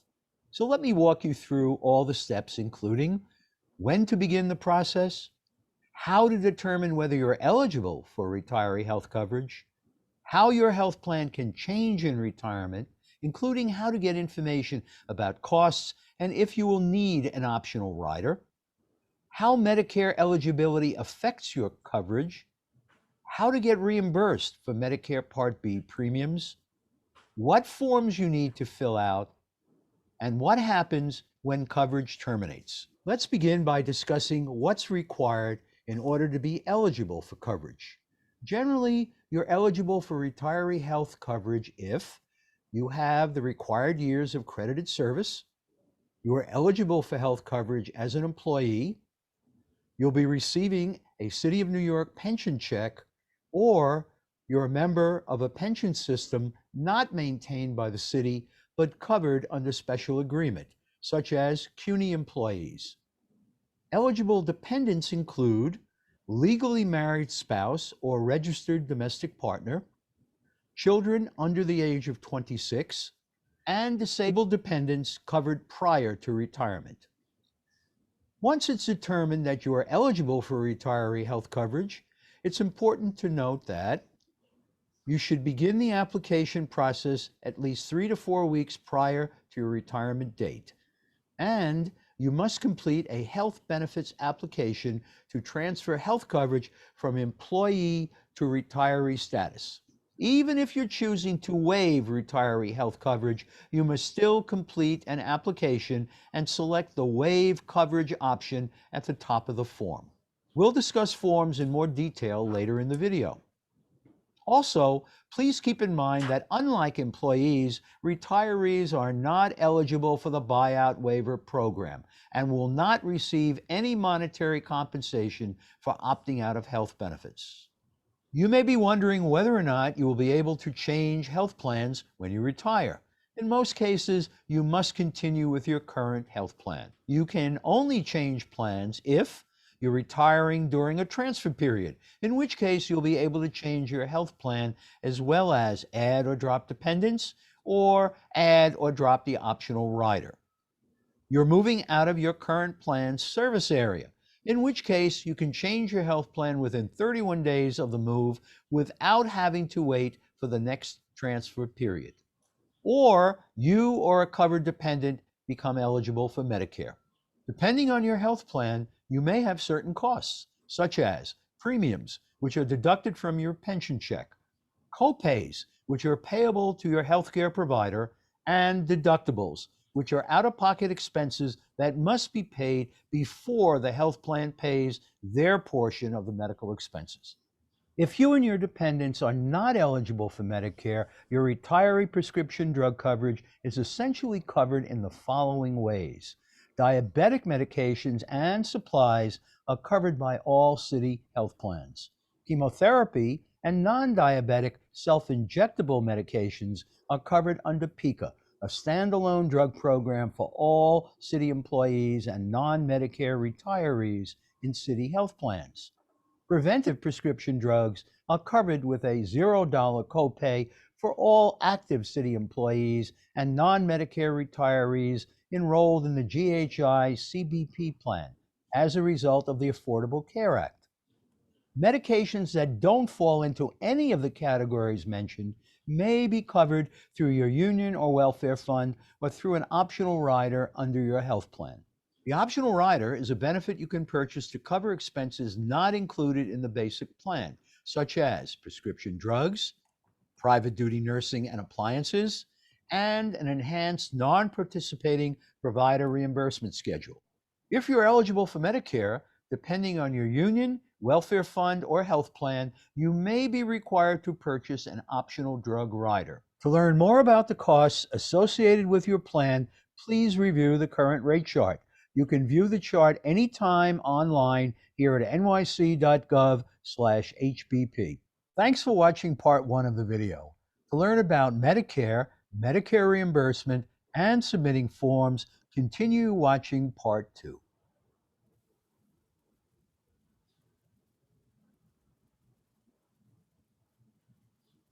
Welcome to part 2 of the video. Let's start by discussing Medicare. Medicare is available to retirees and their dependents who are age 65 or older or disabled. Medicare Part A is hospital insurance and is available at no cost. It's better to sign up for Part A 3 months prior to turning age 65, regardless if you are working or retired. Medicare Part B is medical insurance, and unlike Part A, has monthly premiums. Medicare eligible retirees and their Medicare eligible dependents should enroll in both Part A and Part B in order to receive the maximum city health coverage. Delaying enrollment in Part B can result in ongoing penalties, which can increase the cost of Part B for life. To enroll in Medicare, simply call 1-800-MEDICARE or visit socialsecurity.gov/Medicare or visit your local Social Security office. If you're collecting Social Security, your Part B premiums are deducted from your Social Security checks. If you're not collecting Social Security, you'll be billed directly. In either case, the city reimburses Medicare Part B premiums provided that you're enrolled in a city health plan with Medicare status and a copy of your Medicare card has been received by this office. Medicare Part B reimbursement is made once a year, generally in the spring, for premiums paid during the prior calendar year. Note that any Part B penalties you incur will not be reimbursed. Since Part B premiums are based on income, some individuals with higher incomes may pay higher premiums. This is known as your income-related monthly adjusted amount, or IRMA for short. IRMA reimbursement is separate from the standard Medicare reimbursement. You must reapply every year if you qualify, and your IRMA reimbursement will be paid several months after your standard Medicare reimbursement. Now, let's finalize your health benefits application. Once you've filled out your health benefits application, you must bring it to your agency benefits representative for certification, along with verification from the retirement system of your date of retirement. You or your agency benefits rep must then submit the completed application to this office. If you're eligible for Medicare, you must submit a copy of your Medicare card or Medicare award letter along with your health benefits application. If you're enrolled in a Medicare HMO plan, you must obtain a special enrollment application directly from the health plan and submit a copy to this office. So when does coverage end? Health coverage terminates for your dependent children when they turn 26, for your spouse or domestic partner upon divorce or termination of domestic partnership, if your pension is suspended, or when you die. If coverage is terminated, there are still other options, including purchasing the same health coverage through COBRA, purchasing coverage directly through an insurance company, or purchasing coverage through options made available by the Affordable Care Act. I hope I've helped make your transition to retiree health benefits easier. If you need additional information, feel free to look around our website, where you will find more educational videos, health plan rate charts, information about COBRA, the summary plan description, forms and applications, and important contact information. Please remember that if you move during retirement or there are changes in your family status, you must notify this office in writing about the change. Thanks for watching, and may you have a happy and a healthy retirement. Okay, so that is our video.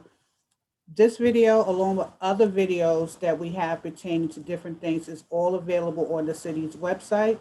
It will give you information pertaining to the Medicare Part B, the IRMA. It tells you about these different things, and these are little videos that we have on our city's web that you can look into and watch and get information pertaining to that. Also on our city's web is what we call our summary program description.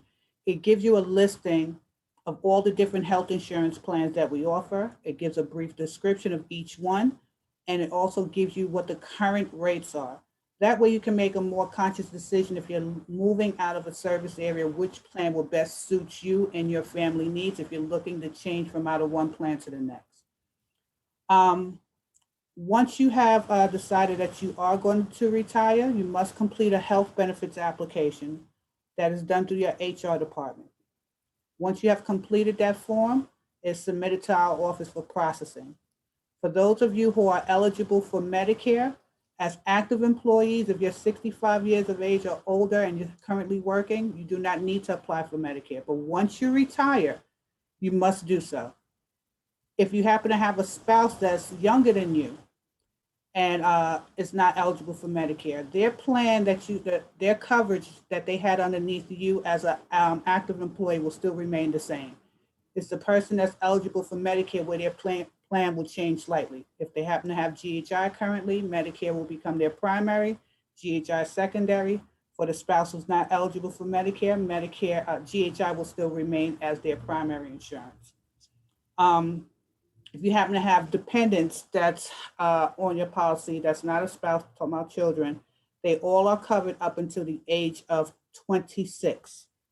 So once they hit the age of 26, they will come off your health insurance plan at the end of the month of their 26th birthday. So for those who happen to have children that was born the first of the month or so on, their coverage will be ending at the end of the month of their 26th birthday. Unfortunately, for those who happen to have children who were born at the end of the month, their coverage will still end at the end of the month of their 26th birthday. Once you have completed your health benefits application, you're eligible for Medicare, you submit also a copy of your Medicare card. Majority of the times when you apply for Medicare, they do not give you a Medicare card right away, but what you can ask for is what they call an award letter. The award letter is more or less a computer printout of your information. It will say claimant's name and give your ID number. They're no longer using social security numbers, as everybody should know. So these are all encrypted numbers and letters, and it will say that so-and-so is entitled to Medicare hospitalization Part A, and it gives the effective date, and it will say that you're entitled to medical Part B, and it gives the effective date. We can take that letter in lieu of the Medicare card. So if you happen to get that, then that's fine for you to submit that along with your health benefits application.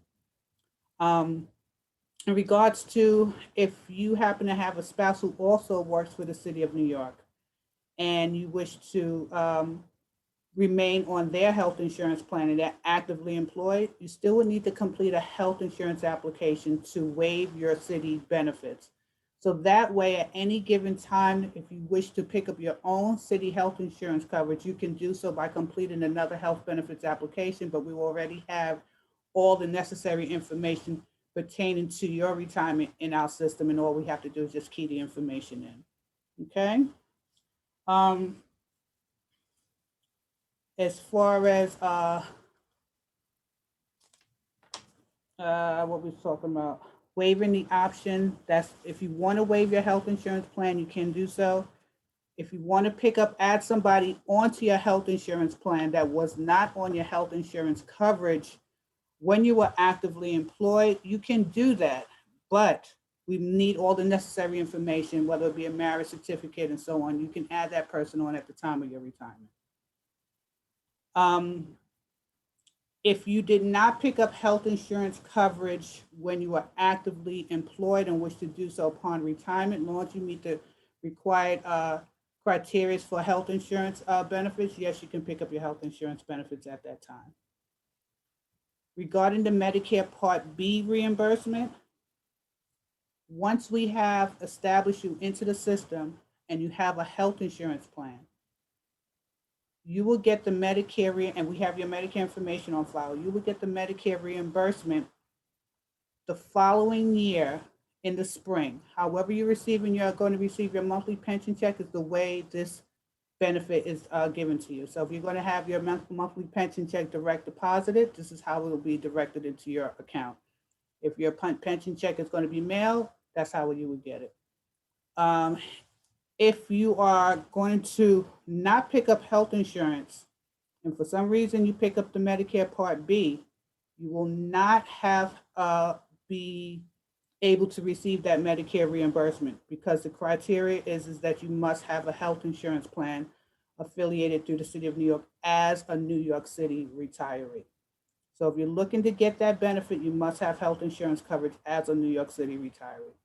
So if you have a spouse that works for the city of New York, and you're eligible for Medicare and you're looking to get that benefit, then maybe your spouse should drop you from off their policy, and that way you can pick up your own health insurance plan. Okay? Moving out of a service area. If you happen to move out of a service area and your plan does not cover you in the area that you are going to, that's a qualifying event. So there's different qualifying events. Moving out of a service area is one of them. Becoming eligible for Medicare is another qualifying event for you to change your health insurance plan. Also, if you do not meet any one of those, they have what we call the retiree once in a lifetime option. That gives a member to change their health insurance plan when we're not in open enrollment. But you have to be retired for 1 full year before you can utilize that option. Once you have utilized that option, you cannot change it again until there is another open enrollment period. So for our retirees, open enrollment period is every 2 years on the even year in the fall. So we had one last year in 2020, and the new coverage took effect in January of 2021. So it's every 2 years on the even year that you can change your health insurance plan. Okay, so are there any questions at this particular moment that I can take?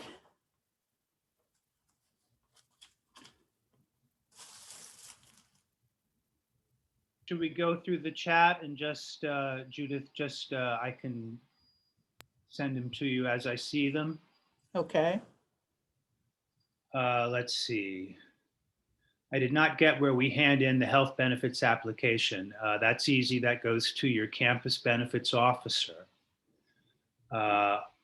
Always confused regarding if we have to choose an insurance, I guess they mean Medicare supplemental plan. You do. You'll choose one when you fill out your retiree health benefits form. That's when you would make that choice. That's the form that you will send to your HR office. Are these applications submitted online, or do we have to mail them? Not sure what our offices are open during the pandemic. Tylene, HR offices how are they dealing with that? Are they basically taking them by email? Yes. Yeah, I'm sorry. Go ahead, Tylene. Yeah, they're taking by email, but I believe some of the benefits staff has been going into the campuses like 1 day a week, and so I don't think that they're completely 100% remote, but they can take forms by email. My husband is on Social Security disability and just got his own Medicare Advantage plan. Can I tell HR to remove him from my plan? Yeah, you can't. Well, you won't enroll him as a dependent. If he's a dependent on your plan now, certainly your HR office can remove him. But what would be the reason why you're looking to remove him? Is he eligible for New York City coverage? Is that what the person is asking? They're saying, well, that he already enrolled in his own Medicare Advantage plan. So it sounds like he wasn't. That wasn't crucial. Not necessary to do that, but you never know. There may have been personal reasons. Here we go. In the video, he said we can change our health insurance when we become eligible for Medicare. Since I'm turning 65, can I switch to GHI? Yes. Yes, you can. Right. At the time of retirement, yes, you can. Right. This is, anyone might feel, I don't know if this is for you, Judith, but if I elect to have a fixed term annuity payment, 10-year from TIAA rather than a lifetime annuity, does that mean my Cuny health benefits end at the end of that period? Anybody want to jump in on that? I was just typing an answer to that. They have to annuitize 10,000 from the optional retirement plan, and then select any other option for the rest of their monies that they have in the ORP, in the optional retirement plan. If I think from what I've seen before, if they're, for some reason, TI is not paying, the member will be self-billed, you know, for that premium, if they have a premium to pay for health, until they do this with TIAA to get TIA to pay Office of Labor Relations. But they have to annuitize at least 10,000 to cover health. Okay. I see am one working- question that somebody asked in regards to reimbursement for Medicare. Reimbursement for Medicare is paid annually, not monthly. So for the current year that we just finished going out of, for the year 2020, people who are eligible for Medicare in 2020, they got payment in April of 2021. So it's always sent out in the month of April. So if you also have a spouse that's on your policy that happens to be eligible for Medicare, and it's two of you that's on Medicare, you're going to get and we have copies of both the Medicare cards on file. You're going to get reimbursed for both yourself and your spouse, but it's only going to be issued out to the policy holder. How you plan to divvy up that money is up to you, but they're entitled to receive that money as well. Very good. Here we go. I'm working and I'm over 65. I am receiving my Social Security. Do I need to apply for Medicare Part B now? Not at this time. Only when you know that you're going to retire is when you should be applying for the Medicare Part B, because you don't want to have that money coming out your Social Security check at that particular time if you're not looking to retire. Right, because you'll be paying for Medicare Part B, but it will not be covering you. Your employer-provided insurance remains primary, whether you're over 65 or not, as long as you're employed. Also, the follow-up was, will I need to apply for reimbursement next year? You can only be reimbursed when you're retired. So you will fill out a form along with all of your health insurance benefits applications that will get you into the reimbursement system. That form is included with everything else, all the other forms you'll be filling out that you'll get from HR when you do decide to retire. Here we go. What happens with healthcare coverage if a retired faculty member who is over 65 accepts a position at a private university? Will you be taking coverage from that other employer? Yeah, that's the question. If you don't take, I'm assuming if you waive the coverage from the employer, Your city coverage will still remain the same. remains the same. And then there's things called coordination of benefits if you're going to be getting it from this employer and still remain with the city's coverage. So it all depends on how you plan to pick up the benefits. Right. How can one get that, quote, award letter, unquote, for Medicare Part B? You can get that from your Social Security Administration. When you apply for Medicare, you let them, like I stated before, they do not give you a Medicare card right away when you apply. You can always request for them to send to you. Because of the pandemic, I'm not quite sure how they will be submitting that to you, whether or not it's mailed or if you can request it to be emailed. I'm not quite sure, but you can ask Social Security regarding that. Right. Here's one that's a common thing. If an employee has not yet retired, and I think we did talk about this already, and their spouse who is on GHI as a dependent turns 65, should the spouse make Medicare their primary at that time? They can't, no. Then you, as long as you're a dependent on your working spouse's plan, you don't need to sign up for Medicare, because even if you did, your working spouse's plan, if you are a dependent on it, will remain primary. So if your spouse is over 65, but you're still working, no matter what age you are, that spouse is covered by your plan until you retire. If I have health coverage under my spouse and my spouse passes away, can I still purchase health coverage within Cuny if I retire?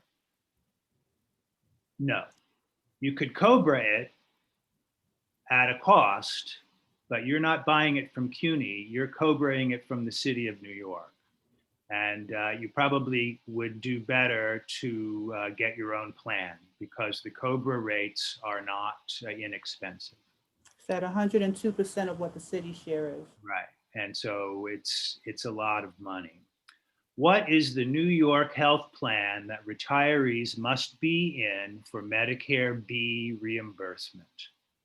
Any health insurance plan that the city of New York offers that any of our members are enrolled in and have that Medicare Part B, you're entitled to receive the Medicare reimbursement, regardless whether you're inside GHI, Cigna, Aetna, HIP. As long as you are enrolled in a plan that is offered through the city of New York and you're underneath their Medicare plan, and we have the Medicare cards on file, you are entitled to receive the Medicare Part B reimbursement. Right. If I have taken the health insurance buyout while working, can I pick up GHI coverage at retirement? Yes. Yes, you can. I think we may be up to date. Let me go down to the very bottom here. All right, here's kind of a complicated one. And Judith, I'm not sure how this is going to go. My retirement date is September 1 this year. I'm leaving the country and will be away until February of 2022. I'm going to apply for Part B in early June. If my new card doesn't arrive in the following week, should I apply for an award letter? And how do I do that? So you're retiring, your effective date for retirement, wait a minute, September 1. September 1. So normally you apply for everything at least two months prior to your actual retirement date. You should be receiving all of that information prior to your actual retirement date. Right. Getting your Medicare information. If you have not received your cards at that time or prior to that, you can always, when you're applying for Medicare, you can ask them to give you an award letter at that time. Are we entitled to receive health coverage for the rest of our life? Yes. Yes. As long as you're going to be receiving a monthly pension check, you're entitled to receive health insurance benefits. And a question about dental insurance. I'm going to talk about that in my thing at 1 p.m. I think we've got it. If you already have Medicare for Part A, is there a new card when you enroll for Part B? Yes. Yes. Is there one health supplementary plan that most New York City retirees choose? Yeah. I would say yes, but like I indicated before, each plan, each individual, somebody may enroll with GHI and find it satisfactory towards them, where somebody else may have a different plan. So it's based on your individual needs for yourself and your family. But yes, the majority of people do choose GHI for their supplementary insurance plan. GHI Senior Care is the most popular plan, and we're going to be, Barbara Bowen is going to be talking a little bit about that when she comes on.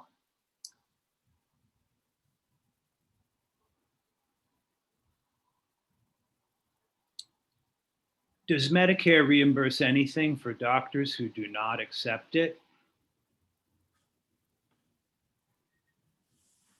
That I'm not quite sure of. If you happen to go to a doctor that does not accept the Medicare assignment, one thing I do know is that doctor needs to let you know that information up front, so that way you can make a conscious decision whether or not you want to remain or not. Yeah, I think if the doctor doesn't accept Medicare, then she is some fabulous individual, and you are going to pay. Yeah. You're paying for something special. Is Part B deducted from your Social Security? Yes. If you're on Social Security, otherwise you're billed. Correct. Can you please explain about the health plan optional rider? It all depends on your health insurance plan that you select. So majority of the plans, the optional rider would consist of the prescription benefits. You will get that if you're with PSC Cuny, you get that through the prescription drugs through your union. With GHI, the optional rider consists of the extra hospitalization coverage that you would get through Blue Cross and Blue Shield. So that's at a small amount. 365 days of hospitalization. And Judith, doesn't it lower some of the deductibles on certain things? When you're not on Medicare, they have what they call the non-participating provider reimbursement schedule. But when you're on Medicare, when you're not on Medicare, the 365 days of hospitalization that you get through Blue Cross and Blue Shield is part of the basic component of the GHI Blue Cross and Blue Shield coverage. So you don't need to have an optional rider when you're not on Medicare. But once you become eligible for Medicare, to add that optional rider on, because I believe Medicare only gives you 60 days of hospitalization, and after the 61st, that's when the 365 days can kick in. Right about now, that optional rider cost is probably like $1 or so per person that's on Medicare if you happen to have the GHI Senior Care Program. Who and how will I be reimbursed for my diabetic medication? There is no reimbursement. While you're working, your diabetic medications are covered by your basic health plan. That would be GHI if that's what you chose. That would be Aetna if that's what you chose. Once you retire and you're Medicare eligible, then those prescription drugs will be provided by the Welfare Fund prescription benefit plan. Are you only entitled to PSC prescription benefits if you take the health coverage from Cuny? Yeah, that is true. And I'll be talking about that with my presentation.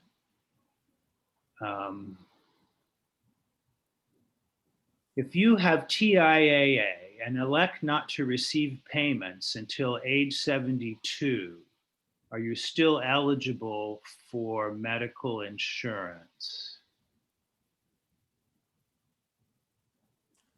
That I'm not too sure. I'll answer that. If you're retiring with benefits as a TIA member, you have to convert $10,000 from the optional retirement plan into a lifetime annuity income. You will discuss that with your advisor as to the type of options within that. If you don't do that, then you are not meeting the criteria that you need to have for New York City Health. What you do with the rest of your monies in the ORP or your TDA account with TIAA for minimum distribution requirements and all of that, you coordinate that with TIAA.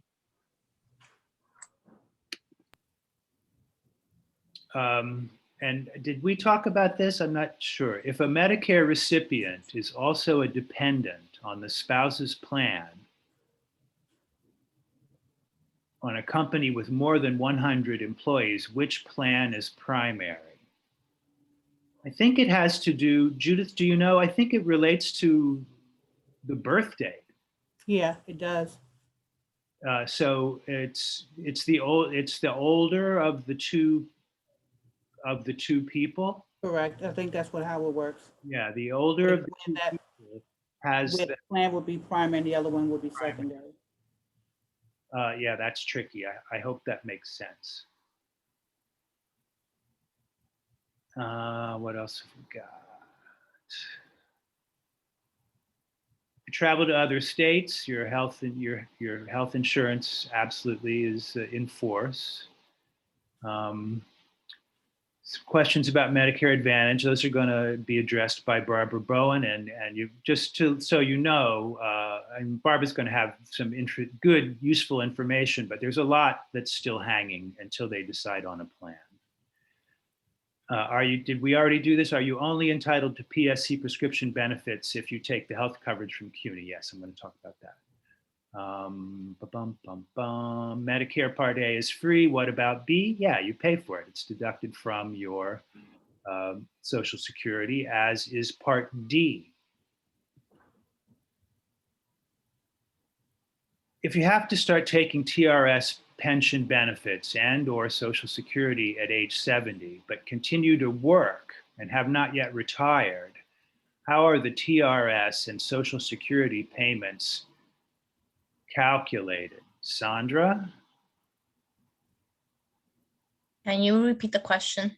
If you have to start taking your TRS pension benefits and or your Social Security at age 70, but you are continuing to work, you're not retired, how are those payments determined? So Social Security, that's separate and that's a personal decision, right? If you're gonna take it at 70 because that's the maximum for the calculation. But TRS, if you're a full-time active employee, you're not going to start your pension, whether you're 70, 75, you're gonna do that when you're retiring and hopefully with benefits. If you are collecting the pension from TRS, you're starting that because you're getting all these benefits and you want to start getting this money from TRS and you want to continue working as an adjunct, that's something that you can do, but your pension is what it is. You know, that's not going to change. There's no more service time. Nothing is going to impact that formula anymore because you're already collecting the pension. So if you have any specific questions about that, just email me or contact me, Sandra Zacanetta at the Welfare Fund. My information is listed on what was provided at the beginning. Here we go. We were told that we need to annuitize 50,000. And I guess, did we say that it doesn't have to be 50,000 is sort of the rule of thumb, right? But you can annuitize as little as 10,000. Isn't that true? So I'll answer that as well. You have to annuitize a minimum of 10,000 from the optional retirement plan with TIAA. If you only do that bare minimum, you have to leave an additional $40,000 intact in that ORP account because your future New York City health premiums may increase and you may need to annuitize more monies in the future. If you annuitize the whole 50,000 from that ORP account with TIAA, you're going, as Talene mentioned earlier, you're going to receive the money paid to you as basically like a pension for the rest of your life, and they're going to deduct and pay Office of Labor Relations the New York City health premium for the rest of your life. And so you do not have any more requirements over and above the 50,000. So 50,000 is an overall requirement, depending on what you do initially, whether you annuitize only 10,000 or the whole 50,000, then your TI advisor will guide you as to next steps. But it's an overall requirement that you have to have a total of 50,000 intact or annuitized from the ORP account in TIAA. Okay. This person has submitted their Travia form.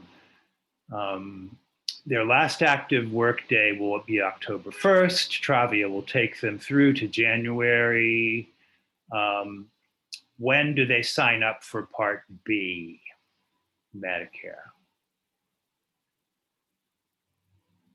Travia, they're considered active while on Travia. So the only thing that's not happening is you're physically potentially not working, but you're getting contributions into your retirement plans, you're getting paid, all of that. So retirement, official retirement is the day after Travia leave ends. HR will tell you the official retirement date. If you're faculty and you have a full Travia, that means the whole semester off. Let's say you're in spring Travia right now, your retirement date is likely 8/26, 8/27, 2021. And that means you are applying for Medicaid Part B to begin on the 1st of August. Refer to the guides that were provided with all the documents sent to you when you registered, and there's specific guides based on your retirement system and your age. And it tells you what to do before you retire, while you're approaching retirement, and even after you retire. Okay, as a TRS member, if you're leaving CUNY but not retiring, not taking your pension, can you still get health benefits? I guess that means when you do retire. If someone with TIA has met all the eligibility requirements except age, and they talk to HR, they complete a New York City health benefits document waiver, they can leave, provided that they don't work for another university college, 4-year college, 2-year college, while they're away from CUNY. They could return at age 62, discuss with HR that they want to pick up their benefits. How about for So- TRS, Sandra? Same situation, but not in TIA, they're in TRS. TRS members should talk to me. They're able to retire since age 55, so there's no restrictions in that sense, but there's pension reductions potentially, so they have to talk to me for this specific scenario. Okay, we addressed this before. What happens if we travel to another country for vacation? What's the coverage? If you have GHI, it's treated like going out of network. So you'd come back and you'd submit an out of network claim form. You'd get that from GHI. So GHI does cover out of the country, but you gotta pay while you're in the country, while you're traveling, and then you would submit for reimbursement from the plan. They're not gonna give a full reimbursement though. No, you're right. It's out of network coverage. Other times, 9 times out of 10, you're paying more out of pocket than what the health plan is gonna be providing. Could you say that again, We Judith? couldn't hear you. We lost you right at the end. Other times, 9 times out of 10, you're gonna be paying more out of your pocket than what the health plan is gonna be contributing to the bill. Both of us are employed by CUNY. I'm retiring at age over 65. Should I apply for Medicare or enroll in my spouse's insurance? Well, if your spouse can cover you until they retire, then you'll be saving on, you'd be saving on your Medicare premiums. But that's kind of that's a personal choice, right? Yeah, Someone says you could take out travel insurance in addition to GH. Sure, you can absolutely. absolutely. And that can be Absolutely. very useful. I can tell you, my wife had a serious accident in Vietnam, and that travel insurance was really handy.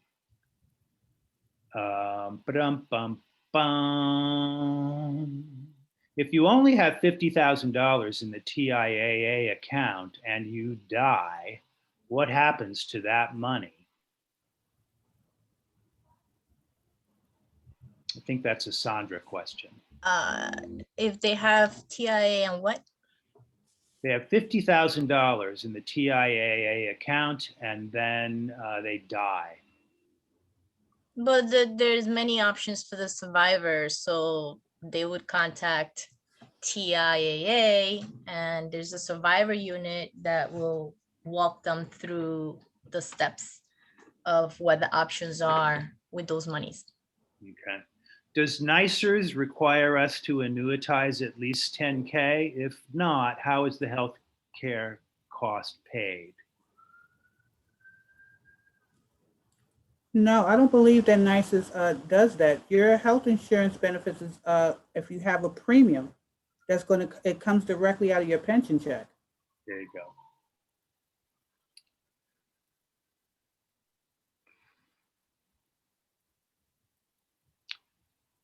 Do we pay health insurance premiums after retirement? Yes. It all depends on which health insurance plan you selected and whether or not you selected the optional rider.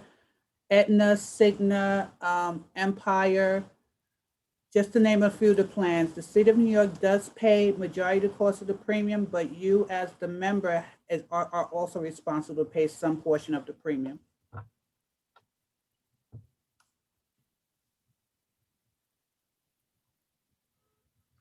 Upon retirement, will Medicare Part B continue to cover me with my current insurance plan? No. You're going to, if you're at Medicare eligible, right, you're going to choose one of the supplemental plans from the New York City Health Benefit Program. It won't be the one you have as an employee unless you retire before age 65. If you retire before age 65, then you can maintain the plan you've got as an employee. But after 65, Medicare is going to be your primary, and you will have a supplemental plan from the City of New York. If you happen to have a different plan that's not like GHI or so on, like HIP, your Medicare more than likely is going to be in conjunction with the HIP program. Your Medicare is going to be locked into that Medicare HMO plan, meaning that you cannot go to any outside doctor and get services rendered unless you are going directly through your health insurance plan. And that way, everything is going to be paid in full through Medicare and the health insurance plan. The supplemental insurance plans like GHI and the Empire Medicare related plan, Medicare will be the primary and the plan will be secondary for you. Do you have to take Social Security benefits at age 70 if you're still working? Or can this be deferred until retirement? I believe you can defer, but that's a question for Social Security. Yeah, you should call Social Security directly to discuss with one of the consultants there.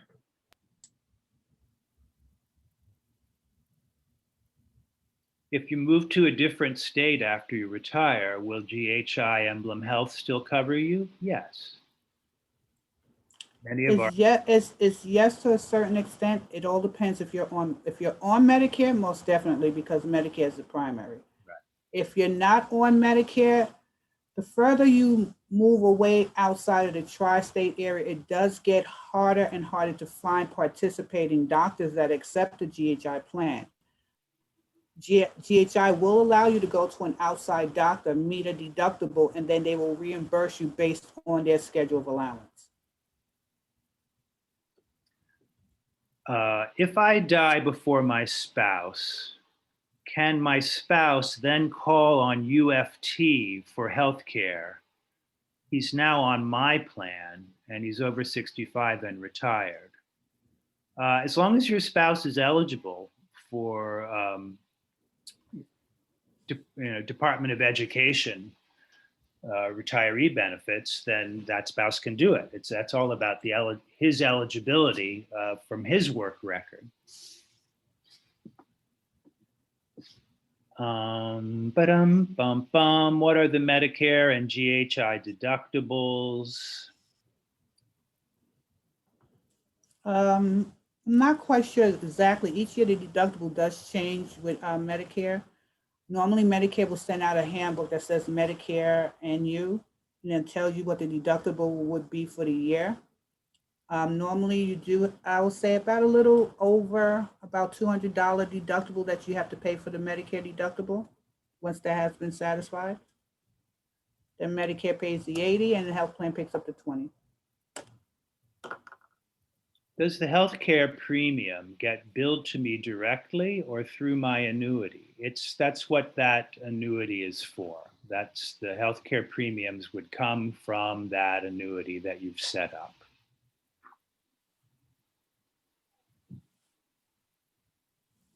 I'm sorry, I don't know what that travel insurance was that we got for our Vietnam trip. It was packaged along with the airline ticket. Travel insurance is expensive, but sometimes airlines will give you a special deal when you buy the tickets.